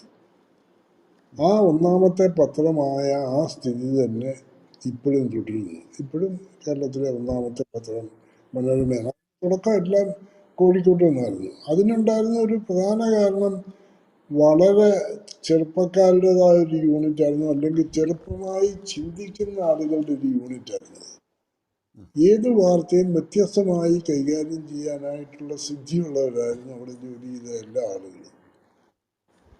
ഞങ്ങളുടെ കൂടെ അന്ന് മറ്റു പത്രത്തിൽ നിന്ന് ജോയിൻ ചെയ്തതെന്ന് പറഞ്ഞാൽ ഒന്ന് TKG Nair. TKG Nair sir അന്ന് CPIയുടെ മുഖപത്രമായ നവജീവന്റെ ചീഫ് എഡിറ്ററാണ്. സാറേ, ഞാൻ ആ കാര്യം പ്രത്യേകം ചോദിക്കാനിരിക്കുകയായിരുന്നു. കാര്യം മലയാള മനോരമയെക്കുറിച്ച് ഇപ്പോഴും ഇടതുപക്ഷ രാഷ്ട്രീയക്കാർ പറയുന്നത് ഒരു ആൻറ്റി കമ്മ്യൂണിസ്റ്റ് പത്രമാണ് എന്നാണല്ലോ. പക്ഷേ TKG നായരെ പോലെ ഈ പറഞ്ഞ ഇടതുപക്ഷ പശ്ചാത്തലം വളരെ പ്രകടമായി ഉള്ള ആൾക്കാർ അക്കാലത്ത് തന്നെ മലയാള മനോരമയിൽ വന്നല്ലോ. അപ്പോൾ അതിൻ്റെ രഹസ്യം എന്തായിരുന്നു? KG നെടുങ്ങാടി സാറും ഈ ബാക്ക്ഗ്രൗണ്ട് ഉള്ള ഒരാളായിരുന്നില്ലേ സർ? KG നെടുങ്ങാടി. അതായത് KG നെടുങ്ങാടി മുമ്പ് ദേശാഭിമാനിയിൽ ഉണ്ടായിരുന്ന ഒരാളാണ്. ദേശാഭിമാനി CPIയുടെ മുഖപത്രമായിരുന്ന കാലം കമ്മ്യൂണിസ്റ്റ് പാർട്ടി പിളരുന്നത് 62-ൽ. കമ്മ്യൂണിസ്റ്റ് പാർട്ടി പിളർന്നു കഴിഞ്ഞപ്പോൾ CPIM ദേശാഭിമാനിയുടെ നിയന്ത്രണം പിടിച്ചെടുക്കണമെന്ന് തീരുമാനിക്കുകയും ഒരു ഒരു സായാഹ്നത്തിൽ KPR ഗോപാലിൻ്റെ നേതൃത്വത്തിൽ അത് വന്ന് പിടിച്ചെടുക്കുകയാണ് ഉണ്ടായത്. അപ്പോൾ അതിൽ അന്ന് ദേശാഭിമാനിയിൽ ഉണ്ടായിരുന്ന പത്രാധിപന്മാരിൽ 2 പേര് പിന്നീട് മനോരമയിൽ വന്നു. ഒന്ന് KG നെടുങ്ങാടി, രണ്ടാമത്തെ മണ്ണാലത്ത് ശ്രീധരൻ. KG നെടുങ്ങാടി ഇവിടെ രാത്രിയിൽ ഒന്ന് പ്രസിലേക്ക് മാറ്റർ അയച്ചിട്ട് ഇവർ കൊടുക്കുന്ന കമ്പോസിറ്റർമാർ കമ്പോസ് ചെയ്യുന്നില്ല. കാരണം കമ്പോസിറ്റർമാരിലെ മഹാഭൂരിപക്ഷവും CPIM ആളുകളായിരുന്നു. അവർക്ക് വേറെ ചിലർ പുറത്ത് നിന്ന് വാർത്ത എഴുതി കൊടുത്തായിരിക്കും, അതാണ് അവർ കമ്പോസ് ചെയ്യുന്നത്. അങ്ങനെ രാത്രി ആയപ്പോൾ ഇവർക്കെല്ലാം മനസ്സിലായി നമ്മൾ ഇറക്കുന്ന പത്രം ഇന്ന് ഇറക്കാൻ ഒക്കുകയില്ല, ഇത് വേറെ പത്രമായിരിക്കും ഇറങ്ങുക. അപ്പം അങ്ങനെ അവർ അന്ന് പാർട്ടിയുടെ ജനറൽ സെക്രട്ടറി ആയിരുന്ന അച്യുതനെ ഫോൺ ചെയ്തു, ഇവിടുത്തെ സാഹചര്യം ഇങ്ങനെയാണ്. അപ്പം പുള്ളി അവിടെ നിന്ന് പറഞ്ഞു, നിങ്ങൾ പോലീസിൽ പറഞ്ഞേച്ച് എന്താ ചെയ്യാനൊക്കുക എന്ന് വെച്ചാൽ ചെയ്ത് നോക്കുക എന്ന് പറഞ്ഞു. അങ്ങനെ അവർ പോലീസിനെ ഒന്നും വിളിച്ചിട്ടൊന്നും ഒരു സഹായവും കിട്ടിയില്ല. അവരവസാനം ആഫീസിൽ നിന്ന് ഇറങ്ങിപ്പോരുകയായിരുന്നു. ഇത് കഴിഞ്ഞിട്ട് നെടുങ്ങാടി സാറ് ഡെക്കാൻ ഹെറാൾഡിൽ ലേഖകനായിട്ട് കോഴിക്കോട്ടുണ്ടായിരുന്നു. മണ്ണാലത്തെ ശ്രീധരനാണെങ്കിൽ പിന്നീട് നവജീവൻ എന്ന് പറയുന്ന, അപ്പോൾ ഈ ദേശാഭിമാനി കയ്യിൽ നിന്ന് പോയപ്പോൾ CPI ചെയ്തത് നവജീവൻ അന്ന് തൃശ്ശൂരിലുണ്ട്. ആ നവജീവൻ തൃശ്ശൂരിൽ നിന്ന് അതിൻ്റെ പ്രിൻറ്റിങ് കോഴിക്കോട്ടേക്ക് മാറ്റുക ചെയ്തത്. അപ്പോൾ അങ്ങനെ കോഴിക്കോട്ട് നിന്നുള്ള തൃശ്ശൂരിൽ ചെയ്യുന്ന സമയത്ത് തന്നെയാണ് TK സാറൊക്കെ നവജീവൻ ജോലി ചെയ്തത്. അപ്പോൾ മണ്ണാലത്ത് ശ്രീധരൻ നവജീവനെ പോയി ജോലി ചെയ്തു. ചുവല്ലൂർ കൃഷ്ണൻകുട്ടി അന്ന് ദേശാഭിമാനിയിൽ നിന്ന് പോകയിൽപ്പെട്ടവരല്ല, അല്ലാതെ തന്നെ നവജീവനിൽ ചെന്ന ഒരാളാണ്. അപ്പം മനോരമ അവിടുന്ന് രണ്ടാമത് തുടങ്ങാൻ തീരുമാനിച്ചപ്പോൾ ചുമ്മാർ സാറിൻ്റെ നേതൃത്വത്തിൽ മറ്റു പത്രങ്ങളിൽ നിന്ന് നമുക്ക് നമ്മുടെ കാര്യങ്ങൾ നടത്തിക്കൊണ്ട് പോകാൻ കഴിവുള്ള ആളുകളെ തിരഞ്ഞെടുക്കാൻ തീരുമാനിച്ചപ്പോൾ അവർ ഐഡൻറ്റിഫൈ ചെയ്ത 6-7 പേരുകളിൽ ഏറ്റവും പ്രധാനം TK നായർ സാറായിരുന്നു. അവരുടെ തറവാടിൻ്റെ ഒരു ഒരാള്, വളരെ സിൻസിയറായിട്ട് ജോലി ചെയ്യുന്ന ആള്, നല്ല കാര്യപ്രാപ്തിയുള്ള ആള്. പിന്നെ കമ്മ്യൂണിസ്റ്റ് തത്വമൊക്കെ ഉണ്ടെങ്കിലും ഒരു സ്ഥാപന വിരുദ്ധമായിട്ടൊന്നും പ്രവർത്തിക്കുന്ന ആളല്ല അദ്ദേഹം എന്നൊക്കെയുള്ളൊരു കാഴ്ചപ്പാടിൽ അദ്ദേഹത്തെ ഇൻ്റർവ്യൂ ചെയ്തു. അദ്ദേഹത്തെ സാറിനും ചെറിയാനും ഒക്കെ ഇഷ്ടപ്പെട്ട് ബാബു ചെങ്ങന്നൂരൊക്കെ ആയിരുന്നു അന്നത്തെ ഇൻ്റർവ്യൂ ബോർഡിലുണ്ടായിരുന്നത്. അപ്പോൾ ടി കെ സാറിനെ എടുക്കാൻ തീരുമാനിച്ചു. അദ്ദേഹത്തിൻ്റെ കൂടെ ചൊവ്വല്ലൂർ കൃഷ്ണൻകുട്ടിയെ എടുക്കാൻ തീരുമാനിച്ചു. ഇവർ രണ്ടുപേരും നവജീവനിൽ നിന്ന് വരിക. കെ ജി നെടുങ്ങാടി എടുക്കാൻ തീരുമാനിച്ചു. കെ ജി നെടുങ്ങാടി നേരത്തെ പറഞ്ഞ പോലെ ഡെക്കാൻ അവാർഡിൽ നിന്ന് വരികയാണ്. മണ്ണാലത്തെ ശ്രീധരൻ വളരെ കഴിഞ്ഞിട്ട്, അന്ന് ഈ 66 തുടങ്ങിയപ്പോൾ വന്നില്ല, പിന്നീട് ഒത്തിരി നാൾ കഴിഞ്ഞപ്പം മനോരമയുടെ ഒരു ഡെവലപ്മെൻറ്റ് ആവശ്യം വന്നപ്പോൾ മനോരമ സ്വീകരിച്ച ഒരാളാണ് കെ ജി നെടുങ്ങാടി. അപ്പോൾ ഇത്രയും പേര് കമ്മ്യൂണിസ്റ്റ് ബാക്ക്ഗ്രൗണ്ടിൽ നിന്നാണ് മനോരമയിൽ വരുന്നത്. മനോരമയിൽ ആകെ നിയമിച്ച 5 or 6 ആളുകളിൽ ഈ 3 ആളുകളും 4 ആളുകളും ഈ പശ്ചാത്തലമുള്ളവരായിരുന്നു. പിന്നെ വന്നത് കടവനാട് കുട്ടിക്കൃഷ്ണൻ. കടവനാട് കുട്ടിക്കൃഷ്ണൻ കവിയായിരുന്നു. പി എസ് നസീറിയുടെ കമ്പനിയിലെ ഉദ്യോഗസ്ഥനായിട്ട് കോയമ്പത്തൂരിൽ ജോലി ചെയ്യുന്ന കാലത്താണ് അദ്ദേഹം കോഴിക്കോട്ട് മനോരമ എഴുതുന്നത്. പിന്നെ വന്നത് കെ അബൂബക്കർ, ഇന്നും കോഴിക്കോട്ട് സജീവമായി രംഗത്തുള്ള, പത്രപ്രവർത്തന രംഗത്തല്ല, പൊതുരംഗത്ത് സജീവമായിട്ടുള്ള കെ അബൂബക്കർ. അദ്ദേഹം സ്പോർട്സിൻ്റെ ആളായിരുന്നു. അപ്പം ആ വിഭാഗത്തിലാണ് അബുവിനെ അന്ന് തിരഞ്ഞെടുക്കുന്നത്. പക്ഷെ അബു പിന്നീട് മനോരമയുടെ കോഴിക്കോട്ടെ റെസിഡൻ്റായി. ടി കെ സാറ് പിന്നീട് മനോരമയുടെ മുഖപ്രസംഗം എഴുതുന്ന ആളായി. ആദ്യമൊക്കെ മുഖപ്രസംഗം എഴുതുന്നതിന് വേണ്ടി ടി കെ നായർ സാറുമായിട്ട് വിഷയം ഡിസ്കസ് ചെയ്ത് എന്തായിരിക്കണം നമ്മുടെ അക്കാര്യത്തിലുള്ള നയം എന്നുള്ളത് ചില points K M I sir പറഞ്ഞു കൊടുക്കുമായിരുന്നു. പിന്നീട് ടി കെ സാർ അത് എഴുതിക്കൊണ്ട് വരുമ്പം വായിച്ചു നോക്കി മുഖപ്രസംഗമായിട്ടത് വിടുകയായിരുന്നു. പിന്നെ കുറേ നാൾ കഴിഞ്ഞപ്പം ടി കെജിയോട് വിഷയം പറയുക മാത്രമേ ഉണ്ടായുള്ളൂ. എന്തെഴുതണമെന്ന് ടി കെയോട് പറയുന്നത് കെ എം മാത്യു പറയാതായി. കാരണം അത്രമാത്രം വിശ്വാസം ടി കെ ജി. അപ്പം അതുകൊണ്ടാണ് ഞാൻ പറഞ്ഞത്, ടി കെയുടെ ഒരു ബാക്ക്ഗ്രൗണ്ട് അതിനകത്തൊരു വലിയ പ്രധാന ഘടകമായിരുന്നു.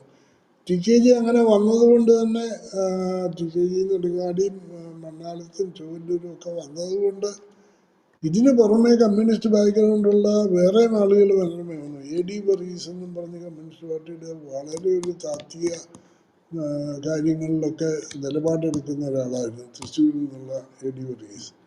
എ ഡി വർഗീസ് പിന്നീട് മനോരമ വന്നു. ചുമ്മാർച്ചാൽ പോലും ഒരു ഇടതുപക്ഷക്കാരെന്ന നിലയിലാണല്ലോ ആദ്യം മനോരമയിലേക്ക്. പിന്നീട് അദ്ദേഹം കോൺഗ്രസിൻ്റെ വളരെ അടുത്ത ആളായിട്ടൊക്കെ മാറിയെങ്കിലും കരുണാകരൻ്റെ ഒക്കെ വളരെ അടുത്തതായിട്ട് തുടക്കത്തിൽ അങ്ങനെ ആയിരുന്നില്ലല്ലോ. അപ്പം അങ്ങനെ ഇവരുടെയൊക്കെ നേതൃത്വത്തിലാണ് കോഴിക്കോട്ട് ഞങ്ങൾ പ്രവർത്തനം ആരംഭിച്ചത്. ഇതൊരു ടീമായിട്ട് പ്രവർത്തിച്ചു എന്നുള്ളതായിരുന്നു. അന്ന് ഞങ്ങൾ 6 പേര് കോഴിക്കോട്ട് പ്രവർത്തിക്കുമ്പോൾ മാതൃഭൂമിയിലെ പത്രാധിപ സമിതി അംഗങ്ങളുടെ മൊത്തം എണ്ണം 24ആയിരുന്നു. എങ്ങനെ ഇവരോട് മത്സരിക്കുമെന്നൊക്കെ നമ്മൾ പേടിച്ചൊരു കാലമുണ്ടായിരുന്നു. പക്ഷെ അതിലുള്ള വ്യത്യാസം, 24 പേരും കൂടി ഒരൊറ്റ ടീമൊന്നും ആയിരുന്നില്ല. അതിനകത്ത് അനേകം ഗ്രൂപ്പിസും മറ്റു കാര്യങ്ങളും ഒക്കെ ഓരോ ആളുകളുടെ വ്യക്തിത്വത്തിൻ്റെ ചുറ്റും കുറേ ആളുകൾ വിഗ്രഹങ്ങളെ സൃഷ്ടിക്കുന്നവർ, ഇങ്ങനെയൊക്കെ ഉണ്ടായിരുന്ന വ്യത്യാസങ്ങളുണ്ടായിരുന്നു. മനോരമയിൽ ഒന്ന് ഈ വ്യക്തികൾ ഇവരൊക്കെ ആയിരുന്നതുകൊണ്ടും കെ എം ഐ സാറിൻ്റെ നേതൃത്വം ഉണ്ടായിരുന്നുകൊണ്ടും ചുമ്മാർ സാറിൻ്റെ ഫലപ്രദമായ കപ്പിത്താൻ പദവി ഉണ്ടായിരുന്നതുകൊണ്ടും ഒക്കെ ഒറ്റ ടീമായിട്ട് പ്രവർത്തിച്ചു എന്നുള്ളതായിരുന്നു ഇതിലെ ഒരു വ്യത്യാസം. താങ്കൾ പിന്നീട് ബ്യൂറോയിലേക്ക് മാറിയില്ലേ ഒരു കാലത്ത്? ഞാൻ ഒരിക്കലും ബ്യൂറോയിൽ പ്രവർത്തിച്ചിട്ടില്ല. ഞാൻ സത്യത്തിൽ റിഗ്രറ്റ് ചെയ്യുന്ന ഒരു കാര്യം ബ്യൂറോയിൽ പ്രവർത്തിക്കാൻ കഴിഞ്ഞില്ല എന്നുള്ളതാണ്. കാരണം ഈ റിപ്പോർട്ടറും പത്രാധിപരും തമ്മിലുള്ളൊരു വ്യത്യാസം, ഒരു കാര്യം സാധിക്കണമെന്ന് പറഞ്ഞ് ഒരാളെ ഒരു പത്രാധിപ സമിതിയിലെ ഒരാളെ അയച്ചാൽ, ഉദാഹരണത്തിന് പിണറായി വിജയനുമായിട്ടൊരു ഇൻ്റർവ്യൂ വേണം. അപ്പോൾ പത്രമാധ്യമത്തിലെ ആൾ നേരിട്ട് ചെന്ന് അദ്ദേഹത്തോട് മനോരമയിലേക്ക് ഒരു ഇൻ്റർവ്യൂവിനാണ് ഞാൻ വന്നത്. അപ്പോൾ പിണറായി വിജയൻ പറയാം താമര പണി പോയി നോക്കുന്നു പറഞ്ഞ് ഇറക്കി വിട്ടാൽ പിന്നെ അതോടുകൂടി അത് തീർന്നു. നേരെ മറിച്ച് റിപ്പോർട്ടറായിരുന്ന ഒരാളെ ഈ ഇതുപോലൊരു നിയോഗത്തിലേക്ക് അച്യുതമേനോൻ മുഖ്യമന്ത്രി ആയിരുന്നപ്പോൾ അദ്ദേഹത്തെ ഒന്ന് ഇൻ്റർവ്യൂ ചെയ്യണമെന്ന് പറഞ്ഞ് അയച്ചാൽ ഈ ലേഖകൻ നേരെ ചെന്നങ്ങ് മുട്ടുകയല്ല ആദ്യം ചെയ്യുന്നത്. അദ്ദേഹം ആദ്യം പോയി അച്യുതൻ്റെ ഭാര്യ അമ്മിണിയമ്മയുമായിട്ട് സൗഹൃദം സ്ഥാപിക്കും, അല്ലെങ്കിൽ അച്യുതൻ്റെ മകൻ ഡോക്ടർ രാമൻകുട്ടിയുമായിട്ട് സൗഹൃദം ഉണ്ടാക്കും. ഇങ്ങനെയൊക്കെ 2-3 ഘട്ടങ്ങൾ കഴിഞ്ഞിട്ടാണ് അച്യുതൻ്റെ അടുക്ക് ചെല്ലുക. അച്യുതൻ്റെ അടുക്ക് ചെല്ലുമ്പോൾ അച്യുതൻ പറയും അയാളോട് വേറെ പണി പോയി നോക്കാൻ പറയും, എനിക്കിതിനൊന്നും സമയമില്ല മനോരമയ്ക്ക് ഇൻ്റർവ്യൂ ഒന്നും കൊടുക്കാൻ.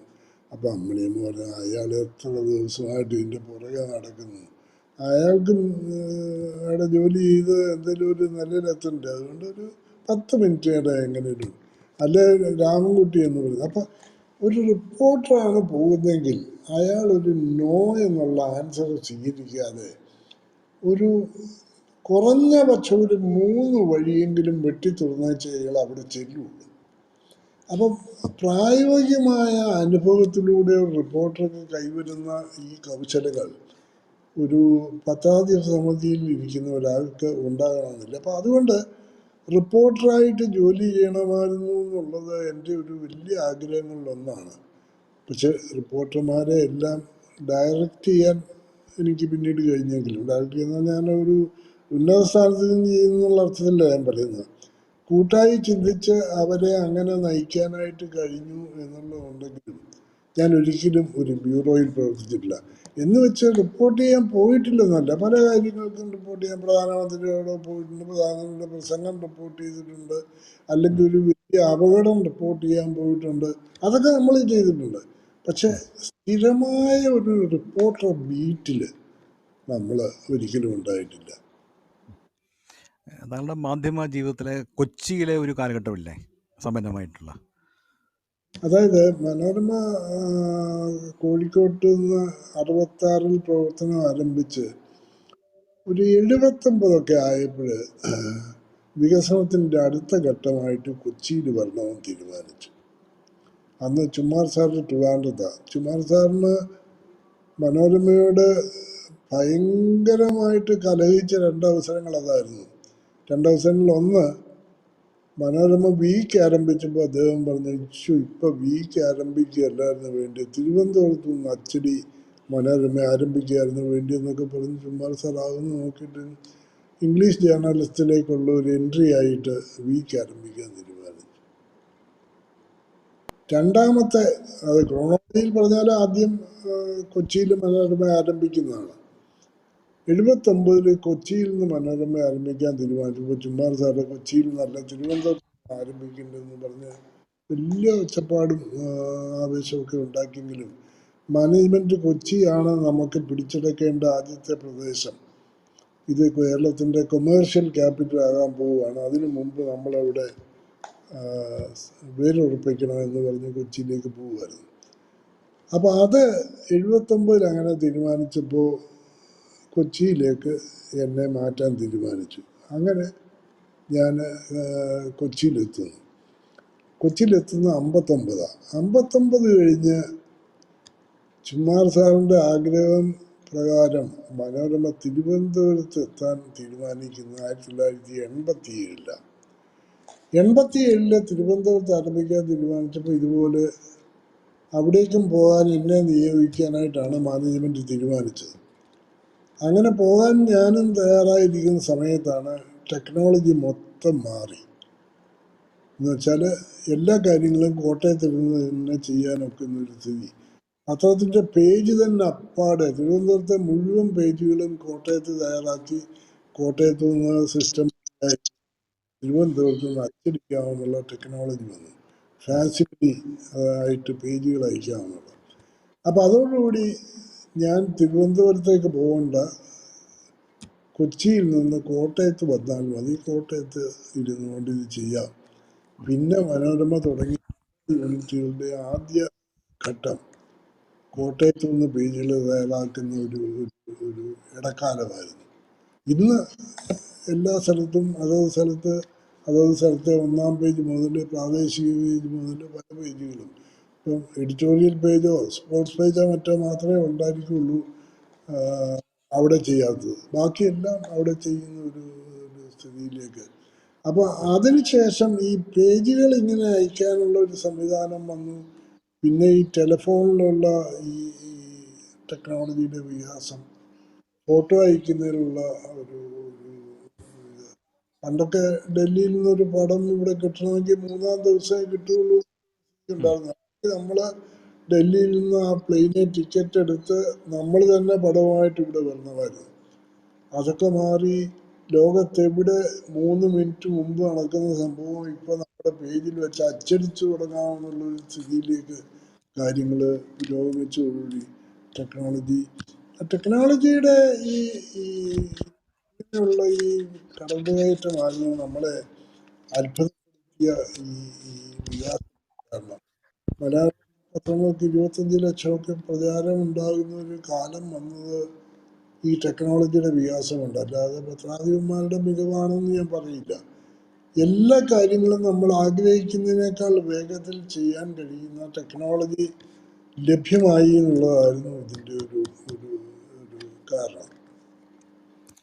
സാറ് 2017 എഡിറ്റോറിയൽ ഡയറക്ടറായിട്ട് വിരമിച്ചു. അപ്പോൾ ഞാൻ ഒരു കാര്യം ചോദിക്കട്ടെ. ഇത്രയും കാലം എനിക്ക് തോന്നുന്നത് ഏതാണ്ട് 50 വർഷത്തോളമായിട്ട് മനോരമയാണ് സർക്കുലേഷനിൽ കേരളത്തിൽ 1-ാം സ്ഥാനം. ഇത് മാതൃഭൂമി പോലെ വളരെ പാരമ്പര്യമുള്ള സ്വാതന്ത്ര്യ സമരത്തിൻ്റെ ഭാഗമായി ആരംഭിച്ച പത്രം പോലും ഇപ്പോൾ സർക്കുലേഷനിൽ 2-ാം സ്ഥാനത്തുള്ള പത്രമായിട്ട് വലിയ വ്യത്യാസമുണ്ട്. എങ്ങനെയാണ് മലയാള മനോരമയ്ക്ക് സുദീർഘമായ കാലഘട്ടത്തിൽ 1-ാം നമ്പർ സ്ഥാനത്ത് തന്നെ തുടരാൻ സാധിച്ചത്? ഇതിൻ്റെ ഒന്ന് കണ്ടന്റിൽ വരുത്തിയ മാറ്റമാണ്. പണ്ടൊക്കെ എന്ന് പറഞ്ഞാൽ പ്രസംഗങ്ങൾ മാത്രം റിപ്പോർട്ട് ചെയ്യുന്ന ഒരു രീതിയായിരുന്നു പത്രങ്ങൾക്കുണ്ടായിരുന്നത്. സംഭവങ്ങൾ നടന്നു കഴിഞ്ഞാൽ മാത്രം അത് റിപ്പോർട്ട് ചെയ്യുന്നു. നേരെ മറിച്ച് നാളെ നടക്കാൻ പോകുന്ന സംഭവം എന്താണെന്ന് ഇന്നേ പറയുന്ന, ഇപ്പോൾ ഉദാഹരണത്തിന് ഈ പത്രങ്ങളിൽ ഇന്നാണ് എല്ലാ പത്രങ്ങളിലും വരുന്നത് നമ്മുടെ കെ മുരളീധരനെ വടകരയിൽ നിന്ന് മാറ്റി തൃശ്ശൂരിലെ സ്ഥാനാർത്ഥിയാക്കുന്നത്. അത് പക്ഷേ ഇന്നലെ തന്നെ പറയാൻ കഴിഞ്ഞു എന്നുള്ളതാണ് മനോരമയുടെ വിജയം.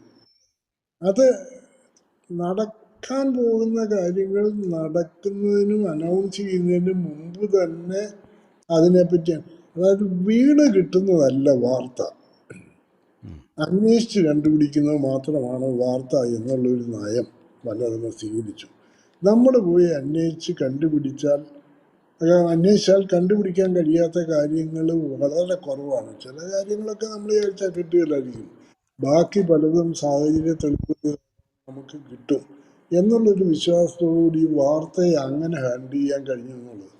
2, ഉള്ളടക്കത്തിൻ്റെ ഈ എഡിറ്റോറിയൽ പേജിൽ വരുത്തിയ മാറ്റം. പണ്ട് വളരെ സീരിയസ് ആയ വിഷയങ്ങൾ മാത്രം കൊടുക്കുന്ന ഒരു പേജായിരുന്നു അത്.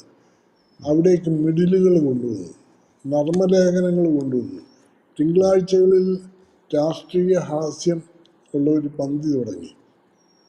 കാർട്ടൂണുകൾക്ക് പണ്ടത്തേക്കാൾ വ്യാപകമായ ഒരു അക്സെപ്റ്റൻസ് കിട്ടുന്ന രീതിയിലേക്ക് കൊണ്ടുവന്നു. ഒരു കാലത്ത് യേശുദാസൻ പെട്ടെന്ന് മനോരമയിൽ നിന്ന് പോയ സമയത്ത് മനോരമയ്ക്ക് ഒരു കാർട്ടൂണിസ്റ്റും ഇല്ല. പക്ഷെ നിലവിലുള്ള ആർട്ടിസ്റ്റുകളെ കാർട്ടൂണിസ്റ്റുകളായിട്ട് മാറ്റിയെടുക്കാനുള്ള ഒരു ശ്രമം നടന്ന്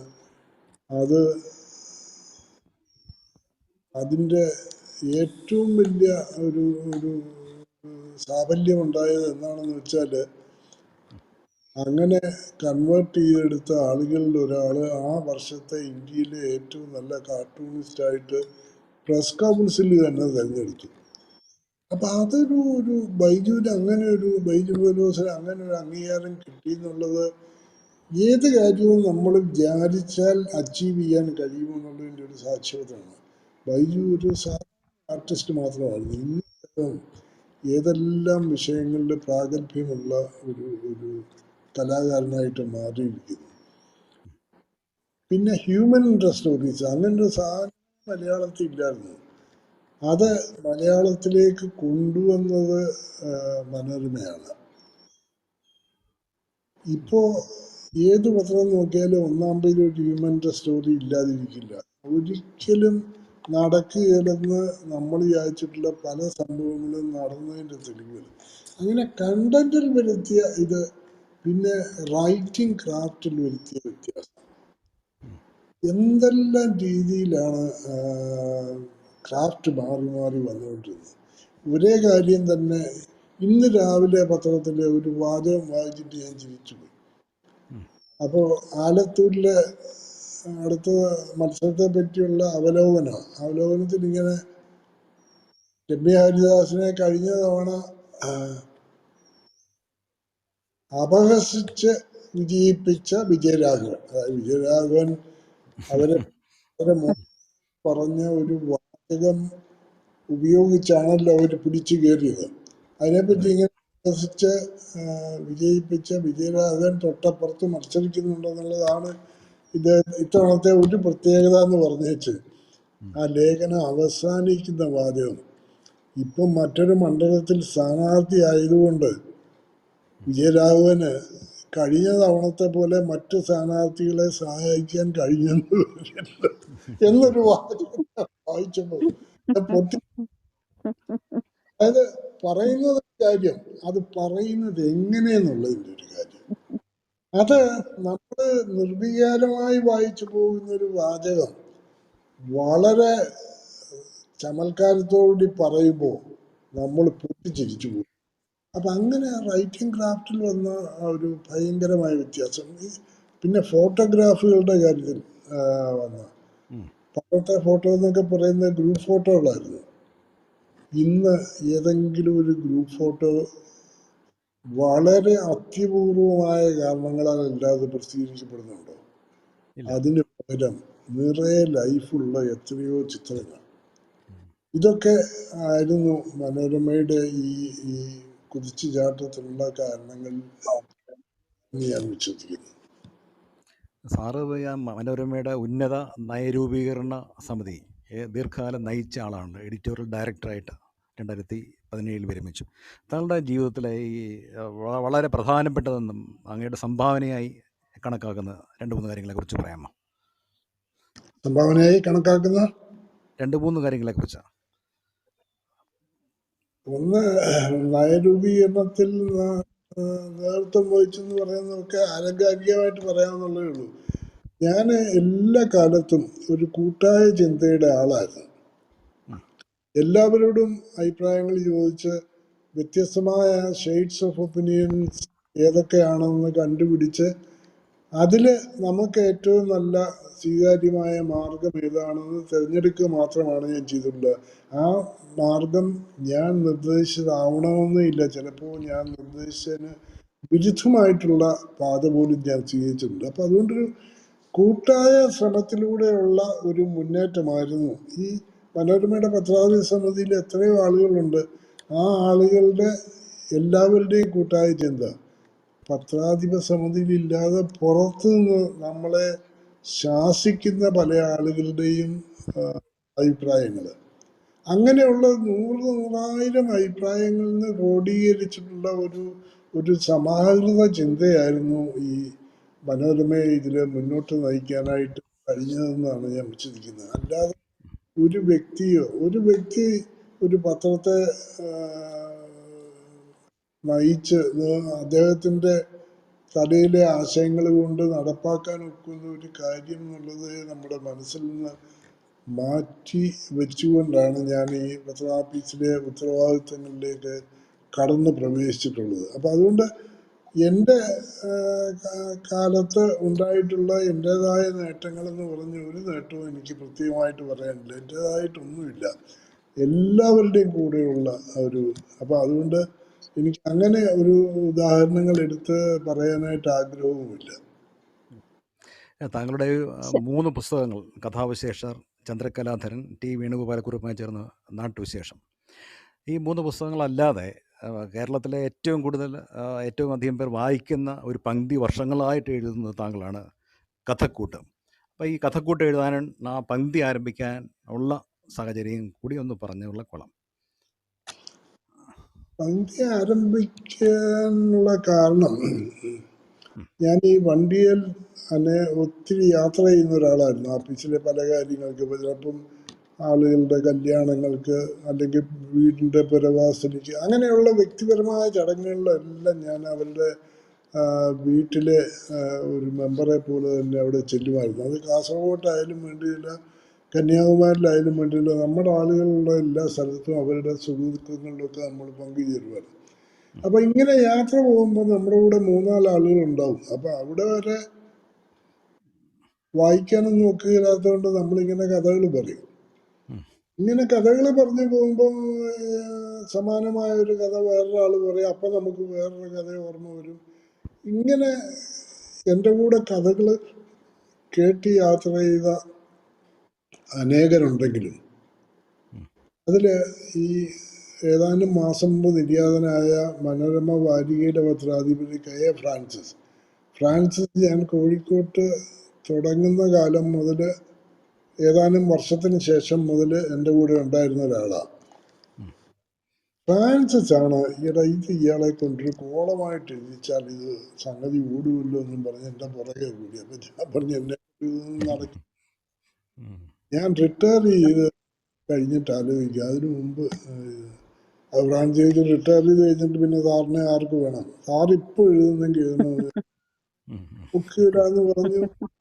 ഫ്രാൻസ് ഇങ്ങനെ നിരന്തരം എന്നെ ശല്യപ്പെടുത്തിക്കൊണ്ടിരുന്നപ്പോൾ ഞാൻ ചോദിച്ചു, എത്ര കാലം ഒരാളോട് നോ പറയുക. അതുകൊണ്ട് ഞാൻ പറഞ്ഞു, ഞാൻ ഈ ഫ്രാൻസ് പറഞ്ഞ കാര്യത്തെ പറ്റി ഒന്ന് ഗൗരവമായി ആലോചിച്ച് നോക്കട്ടെ എന്നൊരു ദിവസം. അത് പോസിറ്റീവായിട്ടൊന്നും അല്ല പറഞ്ഞത്.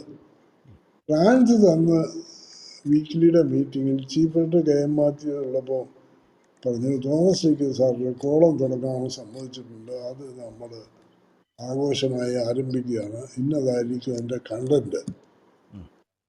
അപ്പൊ കെ.എം. പറഞ്ഞു, അത് വളരെ നല്ലൊരു കാര്യമാണല്ലോ, എന്നാൽ പിന്നെ ഫ്രാൻസ് ആഘോഷമായി തുടങ്ങുമെന്നൊക്കെ പറഞ്ഞു. അങ്ങനെ എനിക്ക് തുടങ്ങാൻ വയ്യാത്തൊരു നിലയിൽ ഫ്രാൻസ് കൊണ്ടെത്തിച്ചു. അങ്ങനെയാണ് ഈ പന്തി ആരംഭിക്കുന്നത്. ആ പന്തി ആരംഭിച്ചപ്പോൾ പന്തി പല വിധത്തില് പന്തികൾ എഴുതാമല്ലോ, നമുക്ക് നമ്മുടെ അഭിപ്രായം എഴുതാം. ഇപ്പൊ നടക്കുന്നതിന് മുരളീധരനെ അങ്ങോട്ട് തൃശ്ശൂരിലേക്ക് മാറ്റിയത് കൊണ്ട് ഗുണമാണോ ദോഷമാണോ എന്നുള്ളതിനെ പറ്റി നമുക്ക് എന്തെങ്കിലും പറഞ്ഞ് എഴുതാം. അത് ചെയ്യരുതാഞ്ഞു അല്ലെങ്കിൽ ചെയ്യേണ്ടതല്ലായിരുന്നു എന്ന് പറഞ്ഞിട്ട് നമുക്ക് എഴുതാം. പക്ഷെ അതൊക്കെ നമ്മളുടെ അഭിപ്രായങ്ങൾ. ഏത് കാര്യത്തെ പറ്റിയും 100 അഭിപ്രായം ഉണ്ടാവുമല്ലോ. ഇത് അങ്ങനത്തേതാവരുത് ഈ പന്തി. ഇത് കഥകളുള്ള ഒരു സംഗതിയായിരിക്കണം, നടന്നിട്ടുണ്ടെന്ന് നമുക്ക് വിശ്വസിക്കാൻ പ്രയാസമുള്ള സംഭവങ്ങളായിരിക്കണം അതിൽ വരേണ്ടത് എന്നെല്ലാം തീരുമാനിച്ചിട്ടുണ്ട്. അപ്പൊ പണ്ട് മുതലേ ഈ വ്യത്യസ്തമായ കാര്യങ്ങൾ, കൗതുകമുള്ള കാര്യങ്ങൾ മാത്രം മനസ്സിൽ വെക്കുന്ന ഒരാളായിരുന്നു ഞാൻ. അപ്പൊ മനസ്സിൽ ഇത് ഉൾക്കൊള്ളിക്കാനുള്ള സ്ഥലം കുറവായതുകൊണ്ട് നമുക്ക് മുഴുവൻ സാധനവും കൂടെ മനസ്സിലേക്ക് കൊണ്ടുപോകാനൊക്കെ കുറെ എണ്ണം നമ്മൾ എലിമിനേറ്റ് ചെയ്യണം. അപ്പൊ അങ്ങനെ ഒരു എലിമിനേഷൻ എല്ലാ ദിവസവും ഞാൻ ഇങ്ങനെ കിട്ടുന്ന കഥകളിൽ വരുത്തിയിരുന്നു. ചിലതൊക്കെ അത് നമുക്ക് ബാക്കി ഇത് നമ്മുടെ മനസ്സിലിരിക്കണം. എപ്പോ ചോദിച്ചാലും ഇങ്ങനത്തെ ഒരു കഥ ചോദിച്ചാൽ നമ്മളുടെ ഈ കഥ ഇറങ്ങി വരണം. അപ്പൊ അങ്ങനെ ഒരു ഡിസ്കാർഡ് ചെയ്യുന്ന ഒരു പ്രോസസ്സ് ചെറുപ്പം മുതൽ ഉണ്ടായിരുന്നുകൊണ്ട് എൻ്റെ കയ്യിൽ രസകരമായ കഥകളുടെ ശേഖരം മാത്രമാണ് ഉണ്ടായിരുന്നത്. രസകരം എന്ന് പറഞ്ഞാൽ കരയുന്ന കഥകളും നമ്മുടെ ഉണ്ടാവും, പക്ഷെ അതും വ്യത്യസ്തമായിരിക്കും. അപ്പൊ അങ്ങനെ ഒരു പങ്ക്തി തുടങ്ങിയപ്പോൾ നല്ല സ്വീകാര്യതയാണ് കിട്ടിയത്. പല ആളുകളും അയ്യോ ഇങ്ങനൊരു സംഭവം മലയാളത്തിൽ ഉണ്ടായിട്ടുണ്ടോ, കേരളത്തിൽ ഉണ്ടായിട്ടുണ്ടോ എന്നിങ്ങനെ ചോദിക്കുന്ന ഒരു സ്ഥിതി വന്നു. അങ്ങനെ വന്ന പന്തിയുടെ സ്വീകാര്യത വർദ്ധിച്ചതോടുകൂടി ഞാനും അത് എഴുതാനുള്ള എൻ്റെ താല്പര്യവും വർദ്ധിച്ചു. അങ്ങനെ ഇപ്പോൾ 20 വർഷമാകുക. 20 വർഷം എന്ന് പറഞ്ഞാൽ 1000 കഥക്കൂട്ടി ഞാൻ എഴുതി കഴിഞ്ഞു. അപ്പൊ അതില് കുറച്ച് മാത്രമേ പുസ്തക രൂപത്തിൽ വന്നിട്ടുള്ളൂ. ഇനിയും ധാരാളം സമാഹരിക്കാനായിട്ട് ബാക്കി കിടപ്പുണ്ട്. ഇനിയും എഴുതാനായിട്ട് ഓർമ്മകൾ അവശേഷിക്കുന്ന കാലം വരെ. അപ്പൊ പലരുടെ ഒരു അനുഭവം, എൻ്റെ ഓർമ്മയിൽ ഇത്ര കാര്യങ്ങൾ എന്നുള്ളത് ഇത് എൻ്റെ ഓർമ്മയല്ല, ഇത് ഒരു സംഭവത്തെപ്പറ്റി ഞാൻ ഓർക്കുമ്പോൾ ഒരു കഥയെ കിട്ടിയുള്ളെങ്കിൽ അതിന് സമാനമായ ഒരു കഥ മാതൃഭൂമിയിൽ ഉണ്ടായിട്ടുണ്ടോ എന്ന് അറിയാൻ വേണ്ടി മാതൃഭൂമിയിൽ ഉണ്ടായിരുന്ന എൻ്റെ സുഹൃത്തുക്കളെ ഞാൻ വിളിക്കും. അപ്പോൾ മാതൃഭൂമിയിലൊരു കഥ കിട്ടും. കേരളകൗമുദി പത്രാഫീസ് ഇതുപോലുള്ള സംഭവം ഉണ്ടായിട്ടുണ്ടോ എന്ന് അറിയാൻ അപ്പം ഈ ആളുകളുമായിട്ടുള്ള ഈ സൗഹൃദമാണ് പിന്നെ ഇത്രയും കാലം ഈ കോളം നയിച്ചുകൊണ്ട് പോകാനായിട്ടും സഫലമായിട്ട് നടത്താനും കഴിഞ്ഞിട്ടുള്ളത്. അല്ലാതെ എൻ്റെ വ്യക്തിപരമായ ഓർമ്മകളല്ല. പിന്നെ ഏതെങ്കിലും കാര്യങ്ങളുടെ സംശയം വന്നാൽ തീർക്കാനായിട്ട് മനോരമയുടെ ആർക്കൈവ്സിൻ്റെ സഹായം കിട്ടും. ഒരാൾക്ക് ഇനീഷ്യൽ ശരിയായിട്ട് കിട്ടാനായിട്ട്, അല്ലെങ്കിൽ ആ സംഭവം നടന്ന വർഷം എന്നാണെന്ന് കണ്ടുപിടിക്കാൻ. ഇതൊക്കെ ഇയാളുടെ ഓർമ്മയിൽ ആ ഡേറ്റ് വരെ ഉണ്ടല്ലോ. ഡേറ്റ് ഒന്നും എൻ്റെ മനോരമ ആർക്കൈവ്സിന്. അപ്പം അങ്ങനെ വ്യത്യസ്തമായ ഒരു കോളമായതുകൊണ്ടാണ് ഇത് മറ്റാരും അനുകരിക്കാതെ ഇതിങ്ങനെ തന്നെ മുന്നോട്ട് കൊണ്ടുപോകാനായിട്ട് എനിക്ക് കഴിയുന്നത്. സർ, ഹലോ സർ, ഞാൻ ഹേമയാണ്. ഞാൻ സാറിൻ്റെ അടുത്ത് ചോദിക്കാൻ ഉദ്ദേശിക്കുന്നത് KM മാത്യു സാറുമായിട്ടുള്ള വലിയ ഒരു ബന്ധമുണ്ടല്ലോ. അതൊരു മാനേജ്മെൻറ്റും സാധാരണ എഡിറ്റോറിയൽ ടീമുമായിട്ട് സാധാരണ ഒത്തുപോകുന്നത് വളരെ ബുദ്ധിമുട്ടാണ്. അപ്പം നേരത്തെ സാർ പറഞ്ഞതുപോലെ നയപരമായിട്ടും കൂടി ആലോചിച്ച് മാത്രമേ ചെയ്യാറുള്ളൂ. എങ്ങനെയാണ് ആ ബന്ധം? വാസ്തവത്തിൽ ഞങ്ങളൊക്കെ കുറേ കാലം വിചാരിച്ചിരുന്നത് കണ്ടത്തിൽ ഫാമിലിയുടെ ഒരു ഭാഗമാണ് സാറെന്നാണ്. അതല്ല എന്നുള്ളതൊക്കെ വളരെ ലേറ്റായിട്ട് അറിയുന്നത്. അപ്പോൾ ആ ഒരു ബന്ധത്തിനെ പറ്റി ഒന്ന് പറയാമോ? അതൊരു ഞാൻ ഈ പലതരം ആളുകളെ കണ്ടിട്ടുണ്ടെങ്കിലും ഇതിൽ ഇത്രയും ഒരു ഒരു വൈഭവമുള്ള ഒരാൾ, അതായത് KM സാറ് അദ്ദേഹത്തിൻ്റെ ജന്മന ഉള്ള ഇതനുസരിച്ചിട്ടാണെങ്കിൽ അദ്ദേഹം ഒരു നല്ല പ്ലാനർ ആകേണ്ട ആളാണ്. കാരണം അദ്ദേഹത്തിൻ്റെ പിതാവ് വലിയ പ്ലാനറായിരുന്നു, സഹോദരന്മാർ പലരും പ്ലാനറായിരുന്നു, എസ്റ്റേറ്റുകളുണ്ട്. അപ്പം അങ്ങനെ എസ്റ്റേറ്റ് നോക്കി നടത്താനായിട്ട് അദ്ദേഹത്തെ ചിക്മംഗ്ലൂരിലേക്ക് അയച്ചപ്പോൾ അദ്ദേഹത്തിൻ്റെ മൂത്ത ഒരു ജ്യേഷ്ഠൻ, അദ്ദേഹം വളരെ നേരത്തെ മരിച്ചുപോയി, അദ്ദേഹമായിരുന്നു അവിടുത്തെ എസ്റ്റേറ്റിൻ്റെ മാനേജർ. ഇദ്ദേഹത്തെ വേണമെങ്കിൽ അസിസ്റ്റന്റ് മാനേജറായിട്ട് അവിടെ നിയമിക്കാം, പക്ഷെ അവിടെ കൊണ്ടുപോയി നിയമിച്ച ഒരു കങ്കാണിയായിട്ടാണ്. അപ്പോൾ ഒരു എസ്റ്റേറ്റിലെ കങ്കാണിയുടെ സ്ഥാനത്ത് നിന്നുള്ള വളർച്ചയാണ് മാത്യുവിൻ്റെത്. അപ്പോൾ അദ്ദേഹം അവിടെ നിന്ന് എസ്റ്റേറ്റിൽ ഇങ്ങനെയൊക്കെ നിന്ന്, അപ്പോൾ ചിക്കമംഗലൂരിലെ എസ്റ്റേറ്റ് ജീവിതം, അദ്ദേഹത്തിൻ്റെ വൈഫാണെങ്കിൽ സൊസൈറ്റിയിലെ പല കാര്യങ്ങളിലും ഇടപെടുന്ന ഒരാളായിരുന്നു, മധുരയിലുമൊക്കെ ജീവിച്ച ഒരാളായതുകൊണ്ട്. അപ്പോൾ എസ്റ്റേറ്റിൽ ഒരു ബോറൻ ജീവിതവുമായിട്ട് അവരോട് കൂടി. അപ്പോൾ അങ്ങനെ അവസാനം ഒരു ഇത് വന്നപ്പോൾ ബോംബെയിൽ പോയി ഒരു ബിസിനസ് ആരംഭിക്കാനായിട്ട് KM മാത്യു തീരുമാനിക്കുകയും അതനുസരിച്ചിട്ട് അവിടെ പോയി അത് എസ്റ്റാബ്ലിഷ് ചെയ്യുകയും ചെയ്ത കാലത്ത് അദ്ദേഹത്തിന് പിതാവ് എടുത്തു വന്നു. ഇവിടെ എൻ്റെ ചേട്ടൻ ഈ പത്രം 2ാം തവണ തുടങ്ങി ഭയങ്കരമായിട്ട് വിഷമിച്ചിരിക്കുകയാണ്, നീ അതെങ്കിലും വന്ന് സഹായിക്കണം. അപ്പം സഹായിക്കാനായിട്ട് ചേട്ടൻ പറഞ്ഞപ്പോൾ, അച്ഛൻ പറഞ്ഞപ്പോൾ KM മാത്യു സാറിന് ബോംബെയിൽ നിന്ന് പോകാനായിട്ട് അത്രയും താല്പര്യമില്ല. കാരണം എന്താണെന്ന് വെച്ചാൽ വൈഫിന് ബോംബെയിൽ YWCയിലെ ആക്ടിവിറ്റീസും ഒക്കെ ആയിട്ട് വളരെ കുക്കറിയിലും ഒക്കെ ഇടപെടുന്ന ഒരു സമയം. അപ്പോൾ ബോംബെയിൽ നിന്ന് കോട്ടയം പോലൊരു ചെറിയ പട്ടണത്തിലേക്ക് വരാൻ കുടുംബത്തിനെ താല്പര്യമില്ല. പക്ഷെ എന്നാൽ പിതാവ് പറഞ്ഞ ഇത് ഒന്ന് മനസ്സിലാക്കാനായിട്ട് അദ്ദേഹം കോട്ടയത്ത് വന്നു. കോട്ടയത്ത് വരുന്നതിന് മുമ്പ് അദ്ദേഹം മൂത്ത ജ്യേഷ്ഠൻ എഴുതി. മൂത്ത ജ്യേഷ്ഠനാണെങ്കിൽ മദ്രാസിലെ ക്രിസ്ത്യൻ കോളേജിൽ ഫാക്കൽറ്റിയിലുണ്ടായിരുന്നു. പ്രൊഫസറാകാൻ അന്ന് ബ്രിട്ടീഷുകാർക്ക് മാത്രമേ അനുവാദമുള്ളൂ. അപ്പോൾ അതുകൊണ്ട് പ്രൊഫസറാവില്ല. അങ്ങനെ പുള്ളി ഇരിക്കുമ്പോഴാണ് ഇന്ത്യക്ക് സ്വാതന്ത്ര്യമൊക്കെ കിട്ടിയപ്പോൾ തൻ്റെ പിതാവിന് ഈ പത്രാധിപത്യം തിരിച്ചു കിട്ടുന്നതാണ് ഏറ്റവും ഒരു സംതൃപ്തി ഉണ്ടാക്കുക എന്ന് തോന്നി മനോരമ 2 ആരംഭിക്കാൻ വേണ്ടി KM ചെറിയ നേതൃത്വം വഹിച്ചു. അങ്ങനെ നേതൃത്വം വഹിച്ച് എല്ലാവരിൽ നിന്നും കടം മേടിച്ച്, ഇന്ന് പോലെ ഒരാളോട് കടം മേടിക്കും, അവിടുന്ന് പോയിട്ട് അദ്ദേഹത്തിന്റെ കാശ് കൊടുക്കാൻ നാളെ വേറൊരാളുടെ നിന്ന് കടം മേടിക്കും, പത്രം മേടിക്കാൻ അത് വേറൊരാളോട്.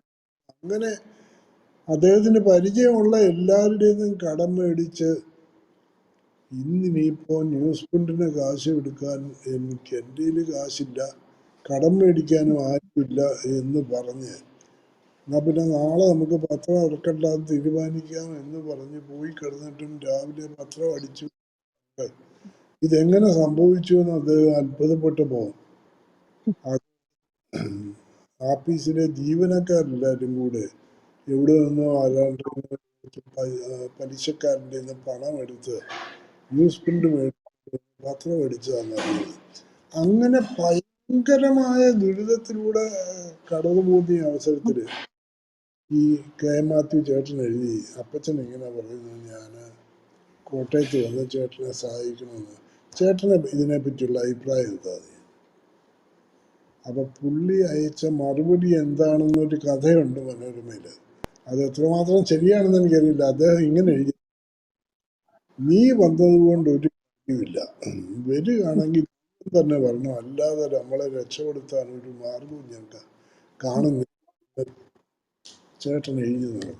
എന്നിട്ടും കെ എം മാത്യു ഇവിടെ വന്ന് ഒരു 3 ആഴ്ചക്കാലം ഇവിടുത്തെ സ്ഥിതികൾ പഠിച്ചിട്ട് അദ്ദേഹം ബോംബെയിലേക്ക് പോയി. ഏതാനും മാസം കഴിയുമ്പോഴാണ് പിതാവ് മരിക്കുന്നത്. ആ ഘട്ടത്തിൽ കോട്ടയത്തേക്ക് വരാൻ അദ്ദേഹം തീരുമാനിക്കുന്നു. കുടുംബവും ആ തീരുമാനത്തോട് യോജിച്ച് അങ്ങനെ കോട്ടയത്ത് വന്ന് അദ്ദേഹം നേരത്തെ 3 ആഴ്ച വന്ന് കാര്യങ്ങൾ പഠിച്ചതൊക്കെ വളരെ എളുപ്പമായി. അവിടെ നിന്നുള്ള ഒരു കുറിച്ചിട്ടാണ് അദ്ദേഹം അന്ന് മുതൽ പിന്നീട് കിട്ടിയ എല്ലാ അവസരങ്ങളും, കോട്ടയത്ത് വരുന്നവരെയുള്ള എല്ലാ അവസരങ്ങളും പത്രപ്രവർത്തനം പഠിക്കാനായിട്ട് ചെലവഴിച്ചു. ബോംബെയിൽ എം ശിവറാമിൻ്റെ കൂടെ പോയിരുന്ന്, റോയിറ്റേഴ്സിലെ വലിയ ലേഖകനായിരുന്ന ശിവറാം അന്ന് ബോംബെയിലുണ്ട്. ശിവറാമിൻ്റെ കൂടെ പോയിരുന്ന് ഫ്രീ പ്രസ് ജേണലിലും ഒക്കെ ആയിട്ട് ജേർണലിസം പഠിച്ചു തുടങ്ങി. അത് കഴിഞ്ഞ് അമേരിക്കയിൽ പോയി, അമേരിക്കയില്ല, സിംഗപ്പൂരിൽ ഇന്റർനാഷണൽ ഒരു വർക്ക്ഷോപ്പിന് പോയി. അതിൻ്റെ അവസാന ദിവസം ആ വർക്ക്ഷോപ്പിലെ കൺസൾട്ടൻ്റായ ടാർസി വിറ്റാച്ചി ഇന്റർനാഷണൽ പ്രസ് ഇൻസ്റ്റിറ്റ്യൂട്ട് പറഞ്ഞു, ഞങ്ങൾ ഈ ആളിനെ കൺസൾട്ടൻ്റായിട്ട് ഇന്ത്യയിലേക്ക് അയക്കാൻ തയ്യാറാണ്, അദ്ദേഹത്തിൻ്റെ മുഴുവൻ ചെലവുകളും ഞങ്ങൾ വഹിച്ചോളാം, നിങ്ങൾ അവിടെ ലോക്കൽ ഹോസ്പിറ്റാലിറ്റി മാത്രം, അതായത് ഇത്രയും മാത്രം ചെയ്താൽ ബാക്കി എല്ലാ ചെലവും ശമ്പളവും വിമാന എല്ലാം ഞങ്ങൾ കൊടുത്തോളാം, ആരെങ്കിലും താല്പര്യമുണ്ടെങ്കിൽ പറഞ്ഞായിട്ടെന്ന് പറഞ്ഞു. അപ്പോൾ കെ എം മാത്യു നോക്കി, ഹിന്ദു ടൈംസിൻ്റെ ആരെങ്കിലും ക്ഷണിച്ചോണ്ട് പോകും, ആരും ക്ഷണിക്കും. അപ്പോൾ കെ എം മാത്യു പിന്നീട് പറഞ്ഞിട്ടുണ്ട്, നമ്മൾ വിചാരിച്ച 5000 രൂപ പോലും ഉണ്ടാക്കാനൊക്കാത്ത ഒരു കാലഘട്ടമാണ്, എന്നാലും ഞാൻ അദ്ദേഹത്തെ കേരളത്തിലേക്ക് കൊണ്ടുപോകാം. ടാർസി വിറ്റാച്ചി കേരളത്തിൽ വരുന്നു. ടാർസി വിറ്റാച്ചി വന്നപ്പോൾ കെ എം മാത്യു വേണമെങ്കിൽ ടാർസി വിറ്റാച്ചിയുടെ മുഴുവൻ ദിവസങ്ങളും മനോരമയിൽ തന്നെ ചെലവഴിപ്പിച്ച് മനോരമയിലെ ആളുകളെ സംഘം ചെയ്യിക്കാൻ ഉപയോഗിക്കുകയായിരുന്നു. പക്ഷെ അദ്ദേഹം അതിന് ഇത് കേരളത്തിലെ എല്ലാ പത്രങ്ങൾക്കും ഇത് കൊടുക്കാൻ തീരുമാനിച്ചു. എല്ലാ പത്രത്തിൽ നിന്നും ഓരോരുത്തരെ ഈ ട്രെയിനിങ്ങിന് അയക്കാനായിട്ട് അദ്ദേഹം ക്ഷണിച്ചു. മനോരമയിൽ നിന്ന് 2 പേരെ എടുത്തു. ഞങ്ങളൊക്കെ ഒബ്സർവേഴ്സ് ആയിട്ട് കുറെ ദൂരെ ഇരുന്ന് ഇത് കാണാനുള്ള അവസരം തന്നുള്ളേ ഉള്ളൂ. അങ്ങനെ മലയാളത്തിലെ എല്ലാ പത്രങ്ങളെയും കോമ്പറ്റീഷന് അർഹരാക്കി എന്നുള്ളതാണ് കെ എം മാത്യു ചെയ്തൊരു സേവനം. എല്ലാ പത്രങ്ങളും നന്നായാൽ മാത്രമേ മനോരമയും നന്നാവൂ എന്ന് അദ്ദേഹം വിശ്വസിച്ചു. അല്ലെന്നുണ്ടെങ്കിൽ റഷ്യയിലെ ഇസ്വസ്റ്റിയായിക്കും പ്രാവതായിക്കും ഒക്കെ പറ്റിയതുപോലെ കുത്തക വന്നു കഴിഞ്ഞാൽ സംഭവിക്കുന്ന ദുരന്തത്തെപ്പറ്റി അദ്ദേഹത്തിന് അറിയാമല്ലോ. അതുകൊണ്ട് മലയാളത്തിലെ പത്രങ്ങളെല്ലാം ഇത്രമാത്രം വ്യത്യസ്തമായി ചിന്തിക്കുന്നവരൊക്കെ ആയത് ഈ ടാർസിയുടെ ട്രെയിനിങ്ങിൽ നിന്നാണ്. അത് 1962 പിന്നീട് ടാർസി മനോരമയ്ക്ക് മാത്രമായി കൺസൾട്ടൻ്റായിട്ട് പിന്നീട് പല അവസരങ്ങളിൽ വരികയും ഒക്കെ ചെയ്തിട്ടുണ്ട്. അങ്ങനെ മാത്യു ഒരു മുഴുവൻ സമയ പത്രപ്രവർത്തകനായിട്ട് ഈ കങ്കാണിയിൽ നിന്ന് മാറി അദ്ദേഹം പിന്നീട് ടാർസിയെ പോലെ ലോകത്തിന്റെ പല ഭാഗത്തും പത്രപ്രവർത്തകർക്ക് പരിശീലനത്തിന് നേതൃത്വം നൽകുന്ന ആളായിട്ട് മാറി. അത് ഭയങ്കരമായ ട്രാൻസ്ഫോർ. ഇങ്ങനെ ഒരു 100 ഡിഗ്രി അല്ലെങ്കിൽ 200 ഡിഗ്രി മാറി ചിന്തിക്കാൻ കഴിവുള്ള ഒരാള് പത്രപ്രവർത്തനത്തില് അന്ന് കേരളത്തില് എന്നല്ല ഇന്ത്യയിൽ തന്നെ വേറൊരാളല്ലായിരുന്നു. അത് മാത്യു അതിൻ്റെ ഈ മാറ്റത്തിൻ്റെ ഈ മനോരമയുടെ ഇന്നത്തെ വളർച്ചയുടെ കാരണക്കാരനായിട്ട് ആളെ പറയുകയാണെങ്കിൽ ഞാൻ KMI സാറിനെ പറയാം. അദ്ദേഹം ആളുകളെ പറ്റിയുള്ള അദ്ദേഹത്തിൻ്റെ ബോധ്യം അത് സാധാരണ തെറ്റാറില്ലായിരുന്നു. ഒരാളെ പറ്റി അദ്ദേഹത്തിന് അസസ്മെന്റ് ഉണ്ടെങ്കിൽ മിക്കവാറും അത് ശരിയായിട്ട് തന്നെ സംഭവിച്ചിട്ടുണ്ട്. ആളുകൾ വിശ്വസിച്ചു, അവർക്ക് കൂടുതൽ ഉത്തരവാദിത്വങ്ങൾ ഏൽപ്പിച്ചതിൻ്റെ കൂട്ടത്തിൽ അവരൊക്കെ വഴിതെറ്റാതെ പോകുന്നുണ്ടോ എന്ന് ഇടയ്ക്ക് നിന്ന് മോണിറ്റർ ചെയ്യുമെന്ന് മാത്രമേ ഉള്ളായിരുന്നു. ഭയങ്കരമായ ഒരു ലൈഫായിരുന്നു. സർ, മറ്റൊരു ചോദ്യം ചോദിക്കാനുള്ളത്, അങ്ങ് ഇപ്പൊ ഈ പുതിയ മാധ്യമ പ്രവണതകൾ, നവമാധ്യമങ്ങളുടെ രീതികളൊക്കെ കൃത്യമായിട്ട് നോക്കുന്ന ആളാണല്ലോ. അങ്ങ് ഒരു 10-15 വർഷം മുൻപ് ഒരു പ്രഡിക്ഷൻ പോലെ പറഞ്ഞത് എനിക്ക് ഓർമ്മയുണ്ട്. അതായത് ഈ മാധ്യമങ്ങളുടെ രൂപവും ഭാവവും മാറും, വായന തുടരും, പെരുന്തച്ചൻ കുളം ഉണ്ടാക്കിയതുപോലെ എന്നുള്ളൊരു ഉദാഹരണം കൂടി പറഞ്ഞിട്ടാണ് അങ്ങ് അത് പറഞ്ഞതെന്ന് ഓർക്കുന്നുണ്ട്. ഇപ്പൊ കൃത്യമായിട്ട് ആ കാലം വന്നിരിക്കുകയാണ്. ഇപ്പോഴത്തെ പുതിയ നവമാധ്യമങ്ങളെ അങ്ങ് എങ്ങനെ നോക്കിക്കാണുന്നു? പത്രങ്ങൾ മലയാളത്തിൽ പത്രങ്ങൾ ആരംഭിച്ചിട്ട് ഇപ്പൊ 175-ാമത്തെ വർഷത്തിലാണ് നമ്മൾ നിൽക്കുന്നത്. പത്രങ്ങൾ, അതായത് അച്ചടി മാധ്യമങ്ങൾ 175 വർഷം നിലനിന്നു. നവമാധ്യമങ്ങൾ എത്ര കാലം നിലനിൽക്കും? ടെലിവിഷൻ വന്ന സമയത്ത് നമുക്കുണ്ടായിരുന്ന പ്രതീക്ഷകൾ എന്തായിരുന്നു? അതൊരു എത്ര വർഷം ഉണ്ടാകുമെന്നായിരുന്നു. ഇപ്പോൾ അതിൻ്റെ ഡിക്ലൈൻ ആരംഭിച്ചില്ലേ? നവമാധ്യമങ്ങൾ മിക്കതിനും ഈ അച്ചടി മാധ്യമങ്ങളുടെ ആ കാലത്തെ അതുമായിട്ട് നോക്കുന്നുണ്ടേ ആയുസ് അതിനേക്കാൾ എത്രയോ കുറവായിട്ടാണ് കാണുന്നത്. ഞാൻ പത്രങ്ങളെ പറ്റിയും മാധ്യമങ്ങളെ പറ്റിയും ഒരു പ്രവചനം പറയാനുള്ള ആളൊന്നും അല്ല. പക്ഷെ ഞാൻ എപ്പോഴും പറഞ്ഞിട്ടുള്ളത്, അച്ചടി മാധ്യമങ്ങൾ അവസാനമായി ഇല്ലാതാവുന്ന കേരളത്തിലാവുമെന്ന് ഞാൻ പറയാറുണ്ട്. കാരണം ഇവിടുത്തെ വായനാശീലങ്ങളിൽ എന്ന് പറഞ്ഞാൽ പഴയതുപോലെ 25 ലക്ഷം കോപ്പികളുള്ള പത്രങ്ങൾ അനേകം ഉണ്ടാകുമെന്നല്ല ഞാൻ പറയുന്നത്.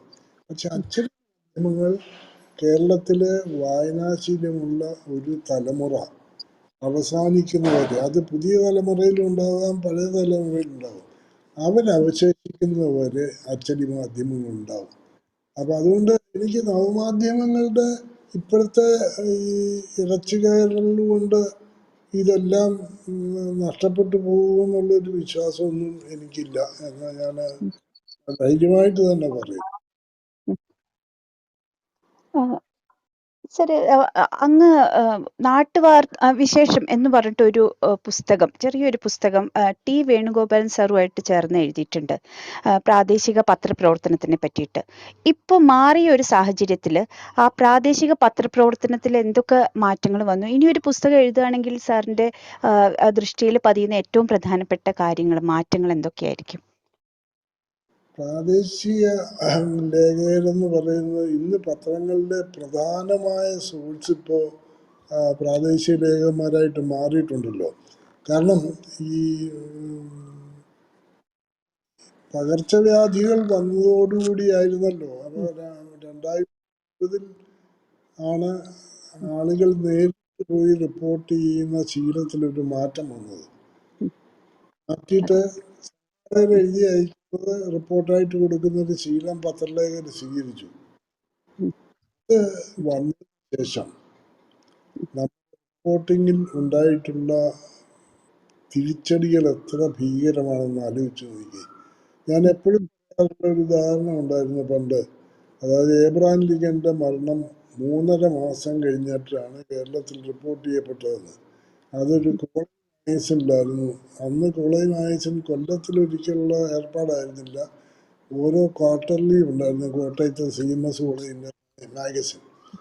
അതിൻ്റെ ഒരു ഘട്ടത്തിലാണ് ഏബ്രഹാം ലിങ്കൻ വെടിയേറ്റ് മരിച്ചു കാര്യം റിപ്പോർട്ട് ചെയ്തത്. അപ്പോഴത്തേക്ക് വെടിയേറ്റ് മരിച്ചിട്ട് 3.5 മാസമായിരുന്നു. ഇതൊരു ഭയങ്കരമായ ടെക്നോളജിയുടെ പ്രാകൃതാവസ്ഥയിൽ സംഭവിച്ചൊരു കാര്യമായിട്ട് നമ്മൾ പറഞ്ഞിട്ട് ഇപ്പോൾ വന്നിരിക്കുന്നത് എന്താന്ന് വെച്ചാൽ നമ്മുടെ ബഹുമാനപ്പെട്ട മന്ത്രി രാധാകൃഷ്ണൻ, കെ രാധാകൃഷ്ണൻ, കാസർഗോഡ് ജില്ലയിൽ ഒരു ക്ഷേത്രത്തിൽ വെച്ച് അപമാനിതനായതിനെ പറ്റി രൂക്ഷമായി അദ്ദേഹം ഇവിടെ പ്രതികരിച്ചെങ്കിലും ഒരു പത്രത്തിൽ വാർത്ത വന്നില്ല. 6 മാസം കഴിഞ്ഞ് കോട്ടയത്തെ ഒരു സമ്മേളനത്തിൽ അദ്ദേഹം അത് പ്രസംഗിച്ചപ്പോൾ അവിടെ ഉണ്ടായിരുന്ന പത്രലേഖകർ റിപ്പോർട്ട് ചെയ്തപ്പോഴാണ് ഇത് പുറത്തു വരുന്നത്. അപ്പൊ കേരളത്തിൽ നടന്ന ഒരു സംഭവം പോലും 6 മാസം കഴിഞ്ഞ് മാത്രം പുറത്തു വരുന്ന രീതിയിൽ റിപ്പോർട്ടിങ്ങിൽ നമുക്ക് അപജയങ്ങൾ സംഭവിച്ചുകൊണ്ടിരിക്കുന്നു. അതിന് കാരണം നമ്മുടെ ലേഖകൻ അവിടെ ഇല്ല എന്നുള്ളത് തന്നെയാണ്. അപ്പൊ അതൊക്കെ മാറാൻ ഇനിയിപ്പോൾ പറ്റുമോ? പ്രാദേശിക ലേഖകന്റെ ഒരു സുപ്രീമസി അല്ലേ ഉണ്ടാകാൻ പോകുന്നത്? അവര് തരുന്ന കാര്യങ്ങളല്ലേ പത്രത്തിൽ ഇപ്പോൾ കൂടുതലായിട്ട് വരുന്നത്. അപ്പൊ അവരുടെ കഴിവുകൾ, അവരുടെ വൈഭവം വർദ്ധിപ്പിക്കാൻ വേണ്ടിയുള്ള ശ്രമങ്ങളിലായിരിക്കണം നമ്മൾ ഇനി ശ്രദ്ധിക്കേണ്ടതെന്നാണ് എൻ്റെ വിശ്വാസം. സാർ ഒരു കാർട്ടൂൺ ഭാവന മനസ്സിൽ സൂക്ഷിച്ചിരുന്ന ഒരാളാണല്ലോ. ഈ എഴുത്തിലൊക്കെ ഈ നർമ്മത്തിന്റെ ഒരു സാന്നിധ്യം കാണുന്നതും ആ ഒരു ഭാവന കൊണ്ടല്ലേ? ഇപ്പോൾ വായിക്കുമ്പോൾ തന്നെ ഇത്തരം കാര്യങ്ങൾ ശ്രദ്ധിച്ച് നോട്ട് ചെയ്യുന്ന രീതിയൊക്കെ ഉണ്ടോ? ഞാൻ പറഞ്ഞല്ലോ, ഞാൻ കൗതുകമുള്ള ഏത് കാര്യവും മനസ്സിൽ സൂക്ഷിക്കും. കൗതുകം ഇല്ലാത്ത ഒരു കാര്യം സൂക്ഷിച്ചു വെക്കാറില്ല. അതിൽ അനേകം കാര്യങ്ങൾ വായിക്കുന്നുണ്ടാവും. ആ കാര്യങ്ങളിൽ നമ്മൾ മനസ്സിലേക്ക് കൊണ്ടുപോകുന്ന അതിനകത്ത് 2-3 ചെറിയ കാര്യങ്ങൾ മാത്രമായിരിക്കും. അപ്പൊ അത് അങ്ങനത്തെ ഒരു കാര്യം മനസ്സിലുള്ളത് കൊണ്ട് അത് റീകോൾ ചെയ്യാൻ വളരെ എളുപ്പമാണ്. നമ്മൾ 10,000 കഥകൾ കിടപ്പുണ്ടെങ്കിൽ 10,000 കഥയിൽ നിന്നെല്ലാം തപ്പിയെടുക്കണമെങ്കിൽ എന്തൊരു അധ്വാനമായിരിക്കും. നേരെ 1000 കഥകളെ സ്റ്റോർ ചെയ്തിട്ടുണ്ടെങ്കിൽ എത്ര എളുപ്പമായിരിക്കും അതിൽ നിന്ന് ഓരോന്നും കണ്ടിട്ട്. അപ്പൊ അതൊരു പിന്നെ കാർട്ടൂണിസ്റ്റിന്റെ അതുകൊണ്ടാണോ, നർമ്മം വായിക്കുന്ന ഒരു കൗതുകമാണോ, ആളുകളുമായിട്ട് സംവേദനത്തിൽ ആ നർമ്മം ഡെവലപ്പ് ചെയ്തുകൊണ്ടാണോ, എപ്പോഴും നല്ല നർമ്മം ആസ്വദിക്കുന്ന ഒരാളായിരുന്നു. അപ്പൊ അതുകൊണ്ട് തന്നെ നല്ല നർമ്മം കണ്ടാൽ തിരിച്ചറിയാം. അതുപോലെ നല്ല നർമ്മം നമ്മളും കൈകാര്യം ചെയ്യണമെന്ന് ആഗ്രഹിക്കുകയും കാർട്ടൂൺ അതിനുള്ള ഭയങ്കരമായ എക്സ്പോഷർ ആയിരുന്നേനെ. പക്ഷെ പിന്നീട് ആർട്ട് തന്നെ നമുക്ക് കൈമോശം വന്നുകൊണ്ട് എഴുത്തിലായാലും സംസാരത്തിലായാലും അത് മറ്റു രീതിയിൽ തിരിച്ചു പിടിക്കാൻ ആഗ്രഹിക്കുന്ന ഒരു മനസ്സുണ്ടെന്ന് മാത്രം ഞാൻ പറയാം.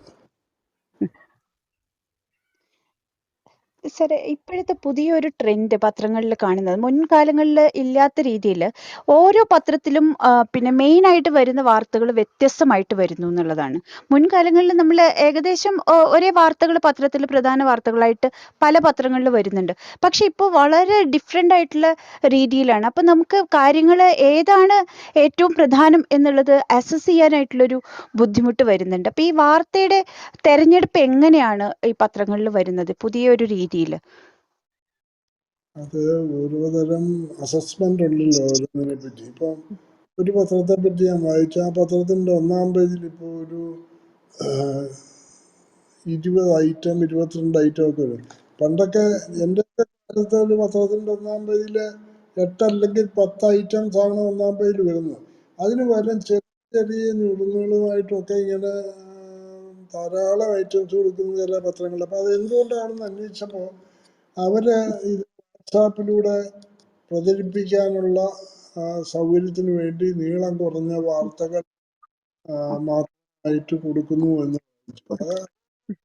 ആ പ്രയോജനം പത്രത്തിന് അതിൻ്റെതായി ലഭിക്കുന്നുണ്ടെന്ന് എനിക്കറിയില്ല. അത് അവര് തന്നെ പറയേണ്ടത്. തെരഞ്ഞെടുപ്പിൽ അതും ഇതുപോലെ തന്നെ മറ്റു പത്രങ്ങളിൽ 1-ാം പേജിൽ നോക്കിയാൽ കാണാത്ത ഐറ്റംസ് നമ്മുടെ 1-ാം പേജിൽ ഉണ്ടാവുക. ഇപ്പൊ ഇന്നത്തെ ഉദാഹരണം എടുത്താല് രാഷ്ട്രീയ കാരണങ്ങളാലാണെന്ന് പറയാം. ഈ ഗ്യാസ് സിലിണ്ടറിന്റെ വില 100 രൂപ കുറഞ്ഞു. ഞാൻ നോക്കിയപ്പോ, ഞാൻ ഇന്ന് രാവിലെ നോക്കിയ 5 പത്രങ്ങളിൽ ഒരു പത്രത്തിൽ മാത്രമേ ഉള്ളൂ അത് ഒന്നാം പേജിൽ ഒരു മേജർ സ്റ്റോറി ആയിട്ടുള്ളത്. വില കുറഞ്ഞതിന് വേണ്ടിയായിരിക്കാം, ഇലക്ഷൻ വരുന്നതുകൊണ്ടായിരിക്കാം. പക്ഷെ രൂപ ഒരു വീട്ടമ്മയ്ക്ക് 100 രൂപയുടെ ലാഭം ഉണ്ടാകും എന്നുള്ളത് ഒരു കാര്യം തന്നെയല്ലേ. അത് പെട്രോളിനും ഡീസലിനും വില കുറയ്ക്കുമെന്നുള്ള ഉണ്ടായിട്ടുണ്ട്. എന്നാൽ വേറെ പല പത്രങ്ങളിൽ, ഞാനീ നോക്കിയ 5 പത്രങ്ങളില് സിംഗിൾ കോളം തലക്കെട്ടിന് മേളിലുള്ള തലക്കെട്ട് വേറെ പത്രങ്ങളിൽ കണ്ടില്ല. അപ്പൊ ഇതൊക്കെ ഒരു ഓരോ അസംഷനിൽ ഓരോ പത്രം ചെയ്യുന്നതായിരിക്കും. ചിലപ്പോൾ രാഷ്ട്രീയം കൊണ്ടായിരിക്കും. ഇവര് ഈ വോട്ട് കിട്ടാൻ വേണ്ടി പെട്ടെന്ന് BJP ചെയ്യുന്ന ഒരു കാര്യമാണ്, അത് നമുക്ക് വലുതായിട്ട് കൊടുക്കേണ്ടതില്ല എന്നുള്ള രാഷ്ട്രീയം കൊണ്ട് പത്രങ്ങൾ ചെറുതാക്കിയതായിരിക്കാം. അപ്പൊ ഇങ്ങനെ പല കാരണങ്ങൾ ഇപ്പൊ ഈ ഒന്നാം പേജിലെ വാർത്താ വിന്യാസത്തിന്റെ കാര്യത്തില് സംഭവിക്കുന്നുണ്ട്. പക്ഷെ ആഗ്രഹിക്കുന്ന പോലെയാണോ അത് അതിന്റെ എഫക്റ്റ് എന്നുള്ളത് ഒരു പഠനം നടന്നാലേ പറയാൻ പറ്റുള്ളൂ. ഈ പത്രങ്ങൾ രാവിലെ തന്നെ ഇറങ്ങണമെന്ന് ഒരു നിർബന്ധവുമില്ല. കാരണം രാത്രി ലേറ്റ് നൈറ്റ് നമ്മൾ ഏറ്റവും ലേറ്റസ്റ്റ് ആയിട്ടുള്ള ന്യൂസ് അപ്ഡേറ്റ് ചെയ്തിട്ടാണ് ഉറങ്ങാൻ പോകുന്നത്. രാവിലെ തന്നെ പത്രം വന്നു കഴിഞ്ഞാൽ ഇപ്പോൾ പണ്ടത്തെ പോലെ ആളുകൾ വായിക്കുന്നില്ല. ഇപ്പോൾ വീടുകളിലാണെങ്കിലും പൊതുസ്ഥലങ്ങളിലാണെങ്കിലും ആർക്കും സമയമില്ല. ഈ പത്രം രാവിലെ തന്നെ ഇറങ്ങണമെന്ന് വല്ല നിർബന്ധമുണ്ടോ? വൈകുന്നേരമോ ഉച്ച സമയത്തോ ഇറങ്ങുകയാണെങ്കിൽ അതിന് കൂടുതൽ ഒരു പ്രചാരത്തിന് ഒരു സാധ്യതയുണ്ടോ? അത് പ്രിന്റായിട്ട് വരുന്നതിനുള്ളതിനെ പറ്റിയാണെങ്കിൽ അത് വിതരണ സൗകര്യം തന്നെയാണ്. വൈകിട്ട് അടിക്കുന്ന ഒരു പത്രമാണ്. നേരെ മറിച്ച് ഓൺലൈൻ ആണെങ്കിൽ ഇതിനകത്തൊരു പ്രശ്നമുണ്ട്. ഏത് സമയത്ത് പാതിരാത്രി 4 മണിക്ക് അല്ലെങ്കിൽ വെളുപ്പിന് 5 മണിക്ക് അല്ലെങ്കിൽ വൈകിട്ട് 7 മണിക്ക് ഏത് സമയത്ത് ഇറക്കുന്നതിനും ഓൺലൈനായിട്ടുള്ള കാര്യങ്ങൾക്ക് യാതൊരു തടസ്സമില്ല. അച്ചടിക്കുന്ന ട്രഡീഷണൽ മാധ്യമങ്ങളുടെ കാര്യത്തിൽ മാത്രമേ ഉള്ളൂ ഈ മോർണിംഗിൽ ഇത് അത് പലവിധ സൗകര്യങ്ങളാൽ അത് ഒരു രാത്രിയിലുള്ള വാഹനങ്ങളിലാണെങ്കിൽ വാഹനം പോകുന്നതിനുള്ള സൗകര്യം, ബസ്സിലാണെങ്കിൽ അത്യാവശ്യം പത്രക്കെട്ടിലൂടെ കയറ്റാനുള്ള സൗകര്യം, പകലാണെങ്കിൽ അത് നടക്കുകയില്ല. കാരണം വണ്ടി നിറച്ച ആളുകൾ നിറഞ്ഞു നിൽക്കുകയായിരിക്കും. രാത്രിയിലുള്ള വണ്ടിയിലാകുമ്പോൾ അങ്ങനെ ആളുകളില്ല. ബസ്സിൻ്റെ സീറ്റിൻ്റെ അടിയിലൊക്കെ പത്രക്കെട്ടിലിടാം. അങ്ങനെയുള്ള പല കാരണങ്ങളാലാണ് ആ തീരുമാനം. ഓൺലൈനാണ് യാതൊരു തടസ്സമില്ല. പത്രം ഇപ്പൊ ഒരു പത്രം ഇറക്കാൻ തീരുമാനിച്ചാൽ ഇപ്പൊ പത്രം ഇറക്കാം. സർ, അവസാനമായിട്ട് ഒരു ചോദ്യം കൂടി. സാർ പത്രത്തിൽ ഇപ്പോൾ ആദ്യം വായിക്കുന്നത് എന്താണ്? ഏത് പത്രമാണ് ആദ്യം വായിക്കുന്നത്? തീർച്ചയായിട്ടും മനോരമയായിരിക്കും. അത് കഴിഞ്ഞാൽ വായിക്കുന്ന രണ്ടാമത്തെ പത്രം ഏതാണ്? അതിൽ സാർ ആദ്യം വായിക്കുന്ന ആ പങ്ക്തി എന്തായിരിക്കും?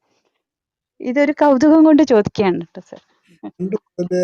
ഈ പത്രത്തിന്റെ ചരമ പേജ് ആദ്യം വായിക്കുന്ന ഒരാളാണ്. ചരമ പേജ് വെച്ചാല് ഇന്നിപ്പം ഓൺലൈനായിട്ട് നമ്മള് വാട്സാപ്പിലൂടെ ഒക്കെ പല മെസ്സേജ്, പക്ഷെ അത് നമ്മുടെ വ്യക്തിബന്ധം അനുസരിച്ചാണല്ലോ നമുക്കത് കിട്ടുന്നത്. അപ്പൊ അത് കിട്ടുന്നതിലൂടെ അല്ലാതെ അറിയേണ്ട എത്രയോ ചരമങ്ങളുണ്ടാവും. അപ്പൊ അതുകൊണ്ട് ചരമ പേജിൽ നിന്ന് ധാരാളം മറ്റു വാർത്തകൾ ഉണ്ടാക്കിയിട്ടുള്ള ഒരാളാണ് ഞാൻ. ചരമ പേജുകളുടെ മക്കളുടെ പേര് വെച്ചിട്ട് എന്തെല്ലാം കാര്യങ്ങള് കൗതുകരമായിട്ട് കണ്ടെത്തിയ ഒരാളാണ് ഞാൻ. ഇപ്പോഴും ഞാൻ പത്രത്തിൽ ആദ്യം ചരമ പേജിലേക്ക് തന്നെയാണ് പോകുന്നത്. അതില് ചരമ പേജ് പല കാര്യങ്ങൾക്ക് ഉപയോഗിച്ച ആളുണ്ട്. നമ്മുടെ N. ഗോപാലകൃഷ്ണൻ എന്ന് പറഞ്ഞ് കോഴിക്കോട്ട് മരിച്ചുപോയ എഴുത്തുകാരൻ, അദ്ദേഹം ചെയ്തുകൊണ്ടിരുന്ന കാര്യം എന്താണെന്ന് വെച്ചാല് പത്രത്തിന്റെ 10 കോളമാണല്ലോ ചരമത്തിനുള്ളത്. അതിന്റെ ടോപ്പിലെ 10 പേരുടെയും ഏജ് കണക്കാക്കും. എന്നിട്ട് അവരുടെ ആവറേജ് നോക്കും. 10 നമുക്ക് ഉള്ളൂ, ഇനിയും 10 വർഷം കൊണ്ട് അദ്ദേഹം സന്തോഷിക്കുമായിരുന്നു.